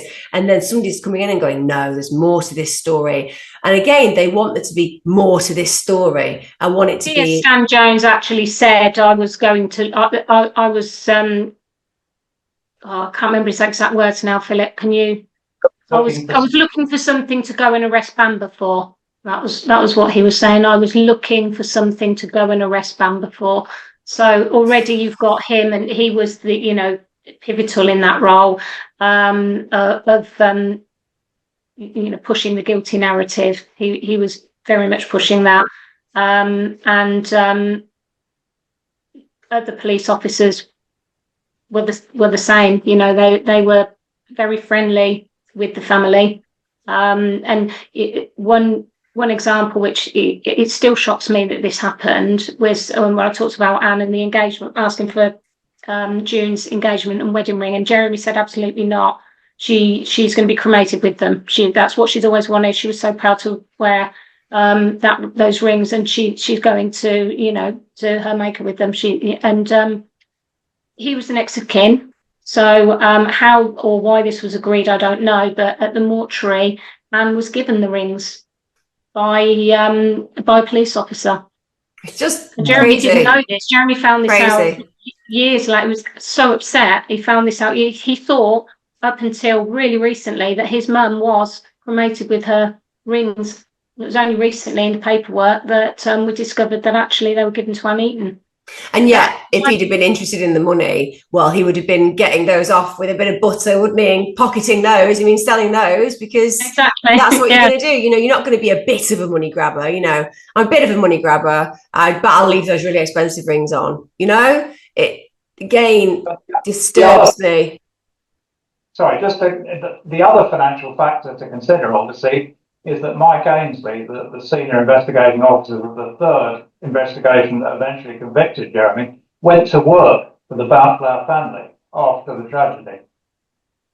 As earning an extremely good salary. He was earning double the office manager, and we know this because Jeremy was actually still part owner of it at that point. So it's a a stranger than fiction story that the lead officer in convicting him then actually worked for Jeremy or his company that he part owned. So that's how we know he was on a handsome salary for the role that he was performing. Actually benefited from Jeremy's conviction.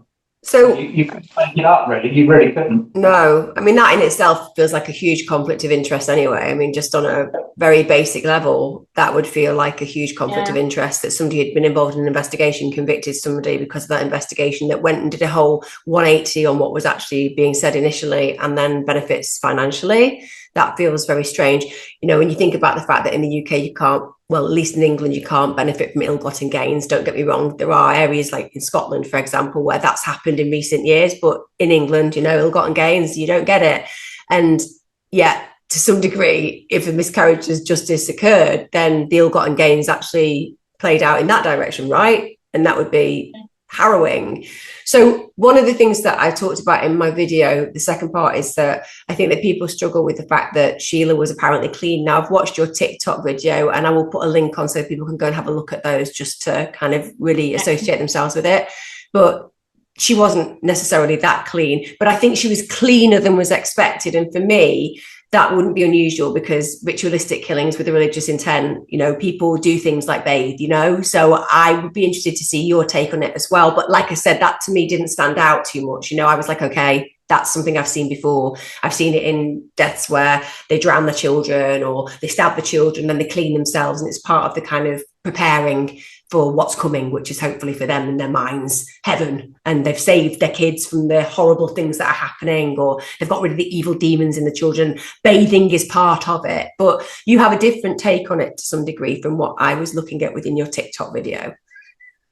I think it's difficult because we haven't got a full picture of Sheila and the state that she was in. You can see her hands, and the TikTok videos, we're obviously very careful what we put on there in terms of, we're not going to put bodies, but you can see there's blood here. You can see the handprint. So she's wiped her hand because you can see it. It's a handprint. I've shown it to a few people, and it's clearly. No, I can see it was a handprint. Yeah, where she's wiped her hand. Yeah. So if she had clean palms, then she had clean. We can't say whether she did or she didn't because we haven't seen them. We can just see. You can see that there is some blood there. We're kind of in this sort of area, but maybe she did have clean palms. I just don't know whether she did or not because we haven't seen the photos.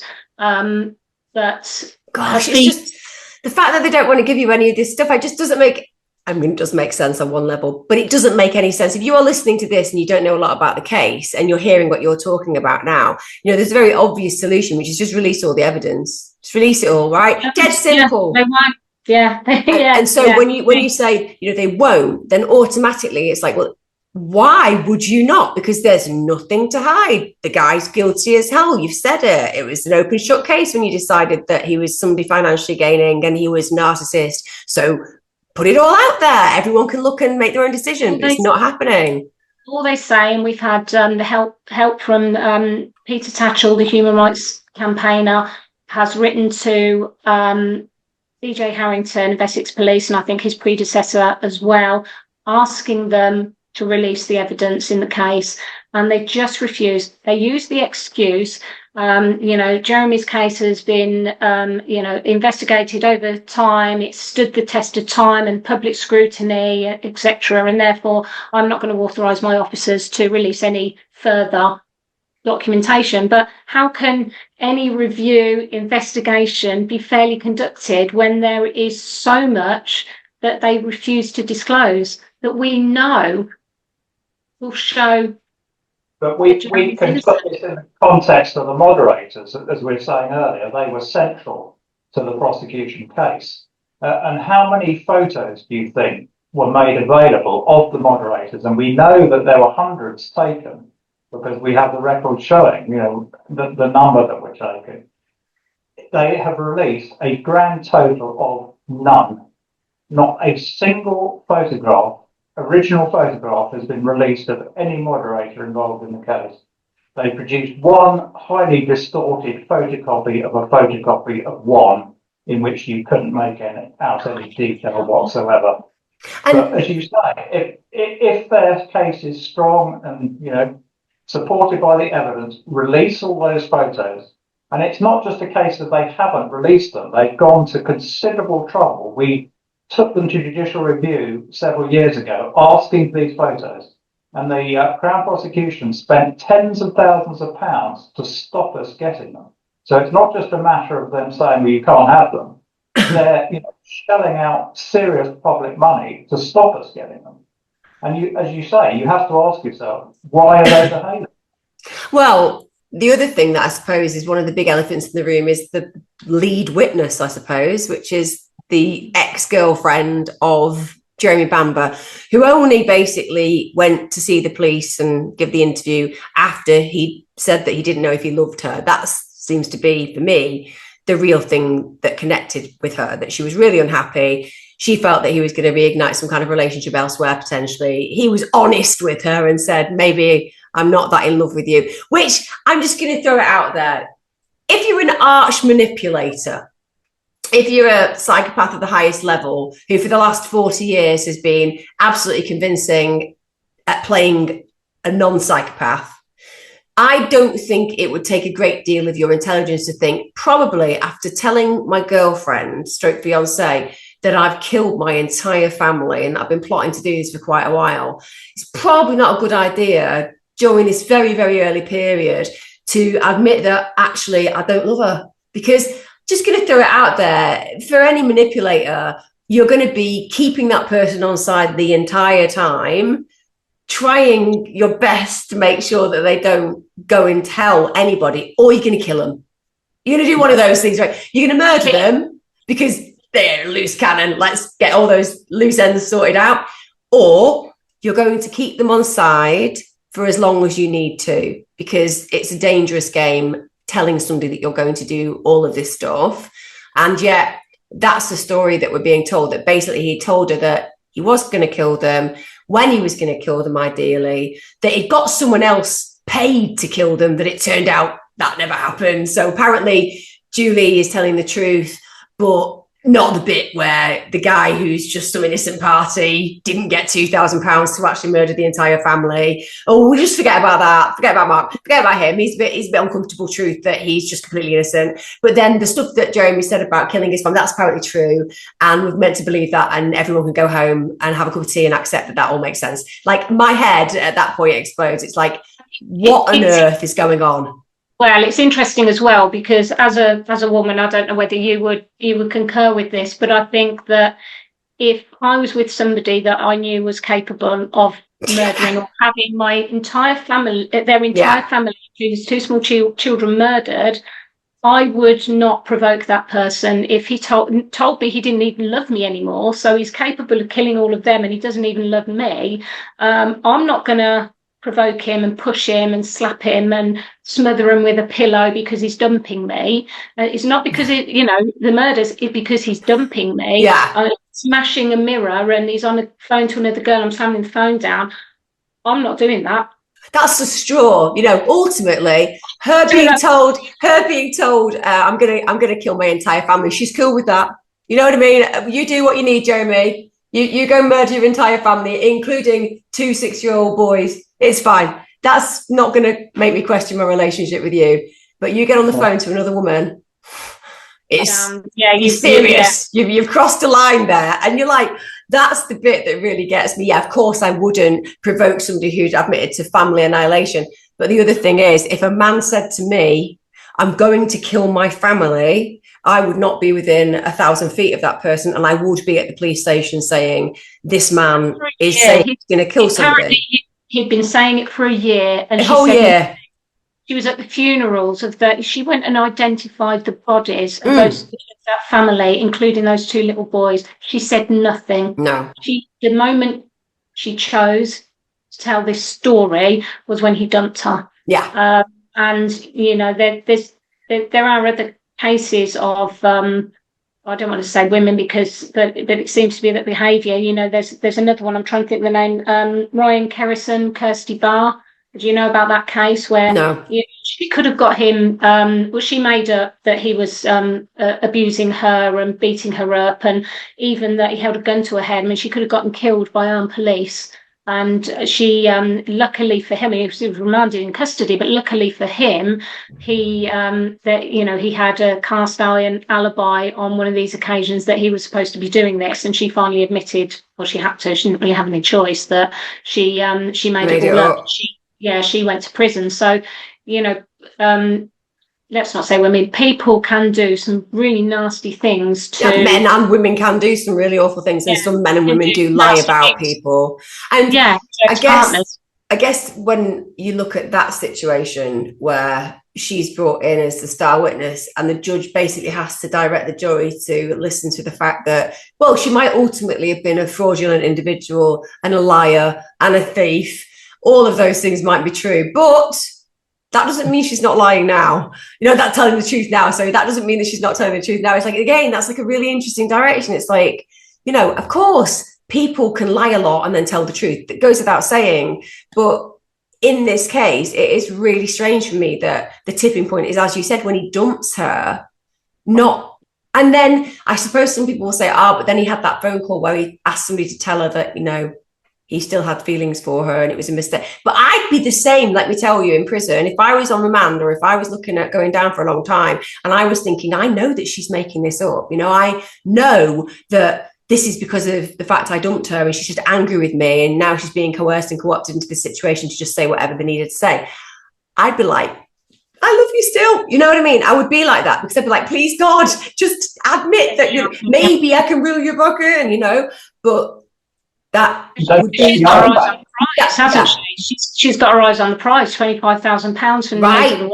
And that's the other thing. So you've got him, understandably, probably thinking, God, I wish I hadn't said that. Maybe I could just get her to admit that she's made it up. Like if that's the case, you know, let's just maybe if I tell her I love her still, it'll be okay. I can completely see that, but I know that will then be portrayed as him being a manipulator, as opposed to him being terrified and just thinking, please, just Julie, don't do this. You know, it's not great. But then again, she's portrayed as somebody who's not going to benefit financially at all. And yet it turns out that she made £25,000 selling her story.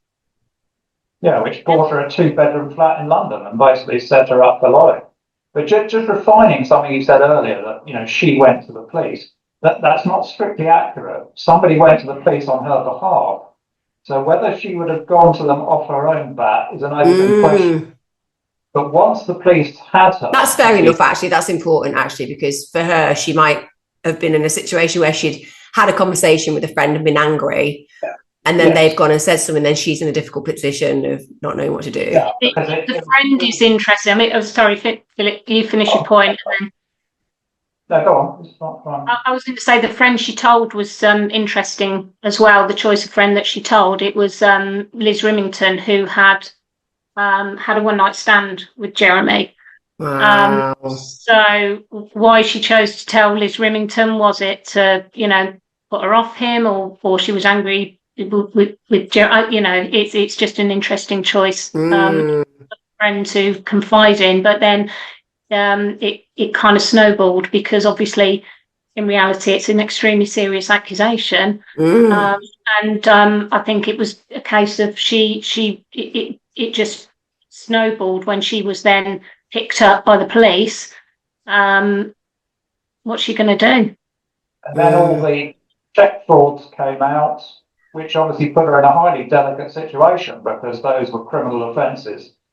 She was trained to be a teacher, and in those days, if you had a criminal conviction, you couldn't be a teacher. So not only her, you know, sort of credibility, but her livelihood was potentially on the line. And the police just said to her, you know, well, we can make all this go away, really, but, you know, you have to give testimony against Jeremy. And it did all go away. She was never charged with any of those offences. The police went to extraordinary lengths to make sure that the bank involved didn't press charges themselves. But that potentially, from their point of view, could have been a bit of a wild card. The bank could have insisted on, you know, that she was prosecuted for passing dug checks, but they didn't, having been persuaded not to by the police. And as Emma said, that the big prize at the end of it all was a £25,000 jackpot. Was there some conversations about the idea that Jeremy was trying to sell things to the papers? I've seen that reported on. Yeah, I mean, that's a urban myth that's dogged him for years. So it's good, because I want to hear that. Well, I think he did allude to it a little bit to Heidi in the New Yorker article. It's in there. So I think he was manipulated by the newspaper in that they were saying, are there any pictures? And he said, yes, there are. I mean, he gave a load of pictures to Colin Caffell, who then had them destroyed.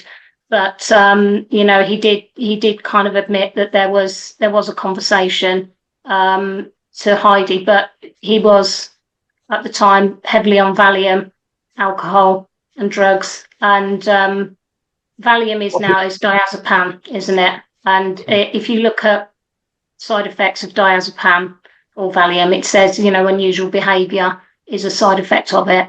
And I've been on it myself after a car accident. I was on it a quite heavy dose for quite a while, and I can concur, with that. It does make you do some really weird things. I became obsessed with washing up. I don't like washing up. I don't know why that happened. I became, 1 o'clock in the morning. I'm like, there's nothing to wash up, and it does. And so he blames, that and perhaps resentment towards. Yes, as well, that there's this thing where what we're doing a lot of the time in this case is we're holding Jeremy Bamber up to a certain position and level that he has to achieve, right? Which is perfect. And I think that's always the benchmark, isn't it? It's like, oh, well, maybe he had discussions with the newspapers and that makes him a terrible person. But it doesn't, does it? Even if he did. The key thing is he didn't instigate any of this. Yeah, well, that's the press. I mean, I've had stories put out about me in the press. My God, I mean, I'm an anti-vaxxer, anti-male, anti-lockdown. I mean, I was totally anti-lockdown. That's completely true. But apparently I was anti-men. I was anti-white men. In fact, I mean, that was a whole new one for me. You know what I mean? Being married to a white man for a start, But just because of my views during a period of time where it was very much about the press getting their story over regarding lockdowns and vaccines. And, and I was going, that's all bollocks, everyone should have free choice. It's like, right, you're anti-vaccine. Okay, not. Or like, talking about men and like, you're anti-men. I love men, you know what I mean? But okay, like what basically they do is they create a narrative and then they push you into it. And then it's out there. And you know what? We all know people like me, mere mortals, you can't sue them. I haven't got 500 grand. I'm going to need that to sue them, and I probably won't win that much. So you won't win anyway, right? They can get away with it, but people don't know that unless you have been in a situation where those stories get sold about you, or those stories are on the front pages or on page 3 or whatever it was that I was on, and they're all over the world, and everybody's reading it and everybody's looking at that and believing it. The truth is irrelevant. The truth becomes the story that's told. So what you're saying is very accurate, and I get that. But also I'm saying that to hold somebody to a standard that none of us can achieve is unfair. Like Jeremy Bamber is a human being. He's going to have made loads of mistakes, particularly a young person. He was like me at school. Complete detail on that, because I think it's important. Yeah, absolutely. It is a story that's dogged him for years. Yeah. What happened was that Jeremy felt he was getting a sort of pasting in the press. And his friend Brett Cox suggested to him that he meet the Sun to try and put his Jeremy point across. So they went to this meeting with this journalist at the Sun, who was their crime support reporter, and all this Sun's guy kept talking about was, are there any pictures of Sheila, in compromising position, rather than listening to what Jeremy had to say. And because Jeremy didn't immediately say, well, no, don't be ridiculous, of course I'm not. And he did, as Emma said, he had no such pictures. The ones he'd found, he'd given back to Colin about 10 days beforehand.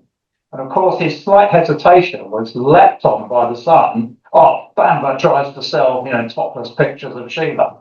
So, this is what I was saying earlier, that, the whole negative agenda had the field to themselves. And Jeremy just couldn't get across his message because so many other people were painting him in such a bad way. And that story has followed him. You've just asked him about it. for 40 years, and it's coloured people's perceptions of him. But the reality is nothing like what has been put in the public domain. And the dog as well, that's another story. And I think in the drama that, you know, Jeremy callously having poor little Crispy put down, you know, June's dog.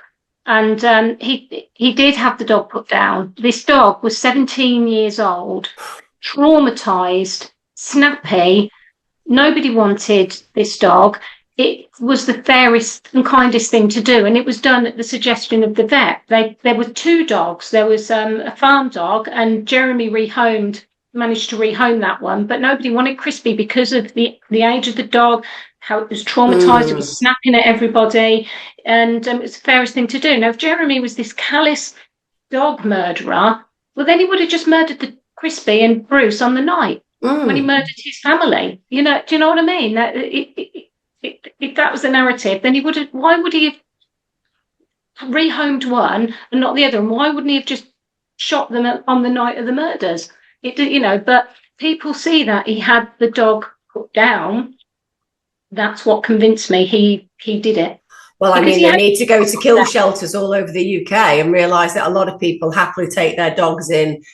I don't agree with it to have them put down when they're completely able to be there and homed with other people. But, you know, there's a lot of them that exist and they're not our murdering family members, right? You know, putting your dog down, as much as I'm like massive dog and cat lover and have many myself.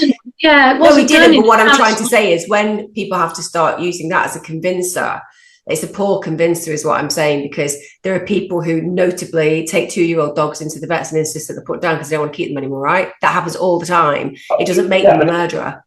It is actually, as far as I understand it, illegal for a vet to put down a healthy dog. Oh, they put down dogs.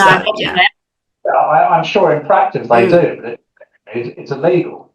And as Emma said, you know, this was entirely at the instigation of a vet who said this animal is suffering, you know, physically, mentally, and really the kindest thing to do is have him put down. And at 17, you know, like sort of Jack the Ripper coming for this dog. I mean, it's just extraordinary. What else is it that really stands out for you in this case that you think that people need to hear about? Well, some of the other exculpatory evidence, like please tell me. Yeah, well, one good example is the rifle in the window. The rifle that eventually ended up on Sheila's body was seen in the upstairs window, or one of the upstairs windows, the box room, by two of the firearms officers that were outside the house, one at 7 o'clock and one at 7:40. Now that rifle, and there was only one rifle upstairs, everyone accepts there was only one rifle upstairs.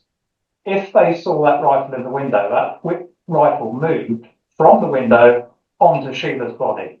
Now, how could that have happened? The dog might have been able to knock it over. It might have knocked it over from the window and it might have ended up on the floor. But the dog could not have taken it from the window, lifted it up and put it on her body.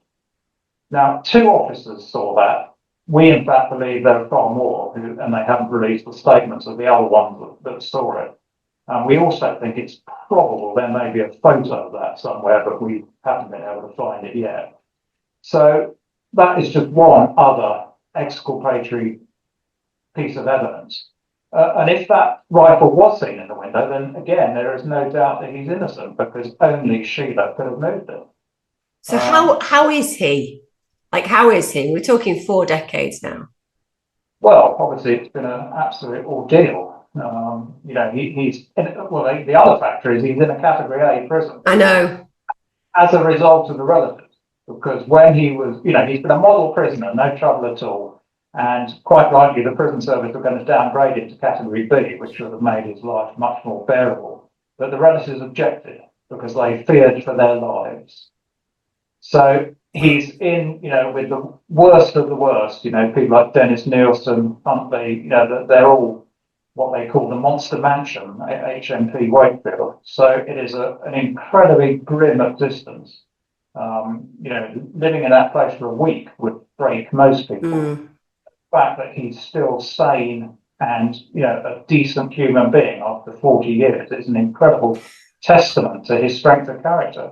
I've covered Robert Maudsley on my channel, you know, who's in Wakefield, and obviously I think has been treated diabolically, and I still can't believe they didn't give him a budgie. It's one thing he wanted, and he doesn't want to get out, and I get that, but he's the kind of result of that system. And to be in a category A, I don't think that everybody will know when they're watching from around the world, but a category A is the strongest and most kind of profoundly challenging prison system to be in. Category B, slightly more palatable, it's still not great. Category C, we're getting to a point now where actually, you know, you get a bit more space and you get jobs and you can have a nice wander around the library, and, you know, you're preparing for rehabilitation. And then obviously Cat D, you get open opportunities. But category A is really, really hard work. And it's really hard work because you are surrounded by the highest level offenders, and that's day in, day out. It's very noisy, it's very smelly, it's very cramped, it's very intense, and really, really stressful. And he's you know, had psychological evaluations to say that he does not need to be kept as a category A prisoner. Well, I mean, you would hope after all those decades he wouldn't be in a category A, because if the rehabilitation system has worked and it's actually provided what it's meant to do, you would be in a lower category because you have been rehabilitated to a point where they don't have to be concerned about you. And it is a bit of a systemic failure if we're saying that you can spend 4 decades somewhere and not actually heal in any way. I mean, that would ultimately and arguably be a whole failure on the system, not on the prisoner.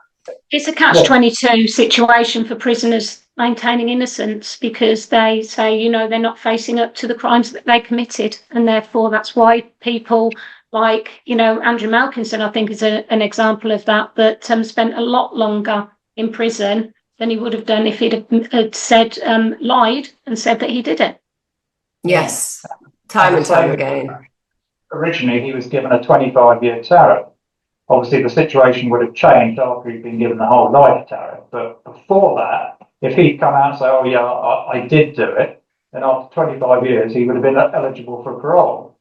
Whether he got it or not is another question, but it would have been in his own interest to have admitted his guilt at that point, because there would have been a tangible or potentially tangible benefit to him. But he didn't, because that wasn't the truth. Do you think that he's going to get out? Like, genuinely, from my point of view, because when I hear about this evidence, like, it seems very obvious to me that at the very least there needs to be an absolute review, and appeal needs to happen, and, you know, it needs to be fought appropriately, and people need to actually be able to look at that on a judicial level and say miscarriage of justice, or not miscarriage of justice, but it has to be open and transparent so that no one can fail to be able to see it, right? And then fine, you know. But right now it feels still like there is a real desire to not have it shown out there that these terrible miscarriages potentially can happen. Because I think that's what we're really talking about, aren't we? We're talking about a legal system that doesn't want to admit defeat, a legal system that doesn't want to admit it's got problems. I mean, I'm sure you've seen it at the moment. There's a lot about Lucy Letby in the press. I have from day one, you know, people want me to cover it, not covering it yet, because I'm not going to be able to give people what they want, because people really like it when I go fucking guilty. You know what I mean? Guilty, right? I'm not one of those people, if there's reasonable doubt, will ever do that, right? I have some real misgivings about the Letby trial. I really do. I have some real misgivings about reasonable doubt, things that haven't been entered that should have been entered, things that were used as confessions that I know from a therapeutic standpoint, because I've worked with so many people who write horrible things about themselves when they're under stress, that therefore for me it's very contextual. But if I was on a jury and I don't know anything about this, it would feel very compelling. You know, if the prosecution say this is that, you know, if I'm in a situation where they go, she was present at all the murders, but actually she wasn't, because there was one that she wasn't. Oh, well, just forget that. Again, my head can't do that. I'm a very logical person, very linear person, which is why this has kind of baffled me when we're at this point where we're saying he's still in, they're not doing an appeal, they're not letting him have that proper review, and all this evidence that's mounted up that has got very clever people backing this, all this going ahead and refusing to let it go. Like, you guys are like you're like dogs gripping on, and you're like, I'm not going anywhere, I'm going to be here, I'm going to be that bane of your life until we get this justice. And here you are all these years on still doing it. So ultimately, do you feel we're soon going to get that opportunity to have it heard and he's going to walk free? Yes, I assume how quickly that will come remains to be seen. But there has been a significant change in the sort of public perceptions of the case as a result of the New Yorker article. It was a profoundly good article, though. Heidi has, you know, investigative journalists, they do start off with an idea of just being checks and balances, right and wrong, not necessarily having, we all have a bias. Look, we all have a bias. Everyone has a bias. Like I said at the very beginning of mine, you know, I had a bias. He was guilty. It's as simple as that. And now I have a very different idea about that. But I feel that what she does is this unbelievably deep dive, and no stone is left unturned. And I don't know how she managed to get some of the things and speak to some of the people, but it feels like there's just something about her that people have been willing to do that. And that just says something brilliant about who she is. And everybody, again, I'll say it again, just because I do think if you haven't read it, just Google it. It is long. It will take you a while, but it's really helpful. And you won't understand everything. I didn't, even though I'd done, you know, one of the videos, and then that kind of thing came out. And I was like, right, I'm going to go really diligently through this. It took me a long time, but it just destabilizes any idea that you had potentially of what you knew. And even if you've read the books like I have, you know, Cafell's book, etc., you know, all of these things are there. And yet you suddenly have this kind of person just stripping it back and going straight for the jugular. And I have to say, I'm hopeful as well that anybody who reads that will come away with a completely different set of conclusions. If you think you know the case, you don't know the case. If you think you have the evidence, you haven't got the evidence. If you think that justice is something that happens, it hasn't. It's as simple as that. And it's important to say as well, I mean, Heidi was completely unbiased, and you know, she was independent to us from the beginning, you know, because we agreed to hand over whatever she asked for from the evidence. She can have whatever she wanted, the fault, she was entitled to all of it. She said, you know, from the beginning, if my investigation leads me to believe he's guilty, that's what I'll report. Yeah. And we just well, that's the irony, right? The irony is that you're like, okay, here's all the stuff that we've got. You make an honest decision, and you were like transparent. Yeah. And yet on the other side, there's just no transparency. No, I've never ever felt so frustrated. It's like having asthma. It's all there, but I can't breathe. You know what I mean? Yeah. I should be able to breathe, but I can't breathe. That's how it feels. It all comes back to non-disclosure. I mean, you look at all of these cases over the years, you know, Birmingham, Guildford, you know, Andrew Malcolmson, it all comes back to non-disclosure. And other countries have ways to deal with that. And we saw that in the recent Alec Baldwin case in America.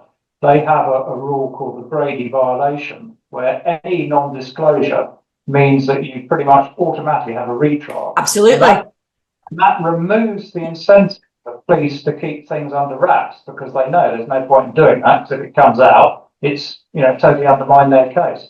But in this country, that isn't what happens. We have all these rulings like Nunn, which is, you know, the case Emma mentioned earlier that they cited in that judicial review.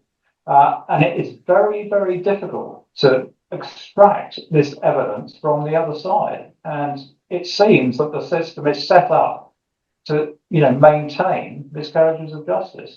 It really does.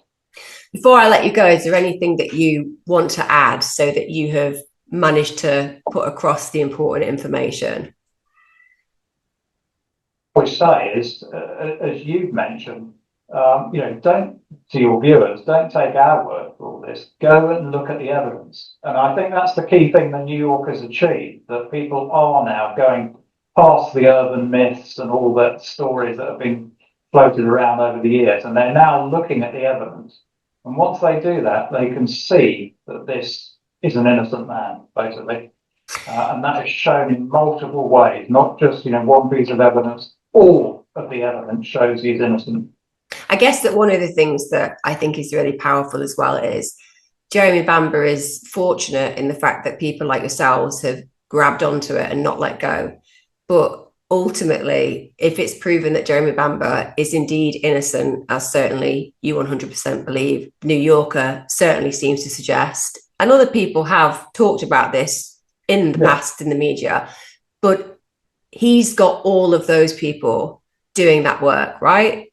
But ultimately, if he's innocent and all those people have been doing that work for decades and he's still not free, but ultimately may be free, the question is how many other people are in this situation who haven't got people who've grabbed this case and moved forward. And that's a really big question for the conscience of those prosecutors and the conscience of those people keeping those individuals in prison, knowing that ultimately evidence has been withheld or evidence has been created. Because fundamentally, it seems to me that there are some very shocking realities in this case where things may have been planted. And that is just an absolute disgrace.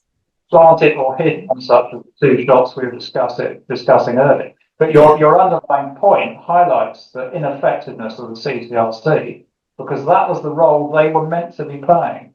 You know, if you were a victim of a miscarriage of justice, you should be able to go to the CCRC, ask them to do an independent deep dive into the evidence in your case and come to a rational and fair conclusion. But they just don't do it. And that is a huge stain on the criminal justice system in this country. Fortunately, the thing about social media and the thing about YouTube and the thing about these kind of opportunities is that these days, people who would once have never got an opportunity to be heard, to get heard. I think that is something so powerful about new media. And I hope that everybody who listens to this does what you said and goes and looks for the evidence themselves. Also, I hope that everybody reads the New Yorker. And hopefully what you'll see in the comments below is the way that people are shifting and changing and thinking about this in a new way. And I hope you feel that you've been given an appropriate amount of time to kind of express this. It will all go out so that people will be able to listen diligently and also reach new conclusions. And I, like I said, have gone on a real journey with this. I genuinely desire that he gets that opportunity to be heard. And I think it would be fundamentally disastrous for that not to occur on a range of levels, morally, justice-wise, psychologically for an individual who's incarcerated, and also just on a human level, that if we believe that we live in a country that is apparently bound by what is right and what is wrong and seeks to profoundly honour that, unless an appeal, unless a review, unless an individual is heard in the way that he deserves to be heard, we may as well just acknowledge that we're living in a system that's not just broken, it's absolutely corrupt beyond belief. And that's a scary thing for anybody. Yeah. And particularly for people like ourselves who are very invested in true crime and understanding miscarriages of justice. For me, that's the thing that matters more than anything. It's like, I want to believe that corruption is not as profound as I'm starting to genuinely feel it is in the UK and in the services that are meant to protect us. Yeah, I completely agree. And I think, you know, what people really, really need to take away from this is if this can happen to Jeremy Bamber, who has a cast iron alibi, when the crime was being committed, he was outside with several police officers, then it can happen to you.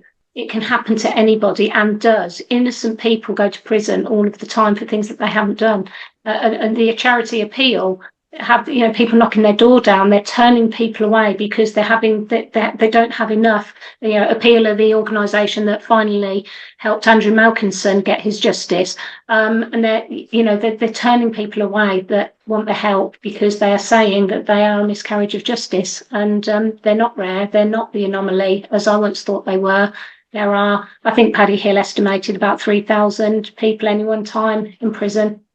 Well, I mean, you look at how prison system, before I let you go, you know, we have very obvious blights on our humanity regarding the system where politically driven imprisonments have occurred purely because it works in favour of whatever message needs to be put out there at that moment in time. Certainly in the UK at the moment, we've got problems definitely in certain areas with certain people, but, you know, suddenly they can bring in amazing powers and get people incarcerated immediately. That doesn't happen when it comes down to rapists, for example, who are walking our streets at times because, you know, the wheels of justice seem to take such a long time for that occurring. And then suddenly, wow, somebody can get 5 years in 3 days. And you're like, you know, anybody who needs to think about justice, we need to believe that it works in a certain systemic and systematic way. And that's not how it seems to play out in this case. And I genuinely want people to really think about what you said, about the fact that if it can happen to one person, it can happen to anyone.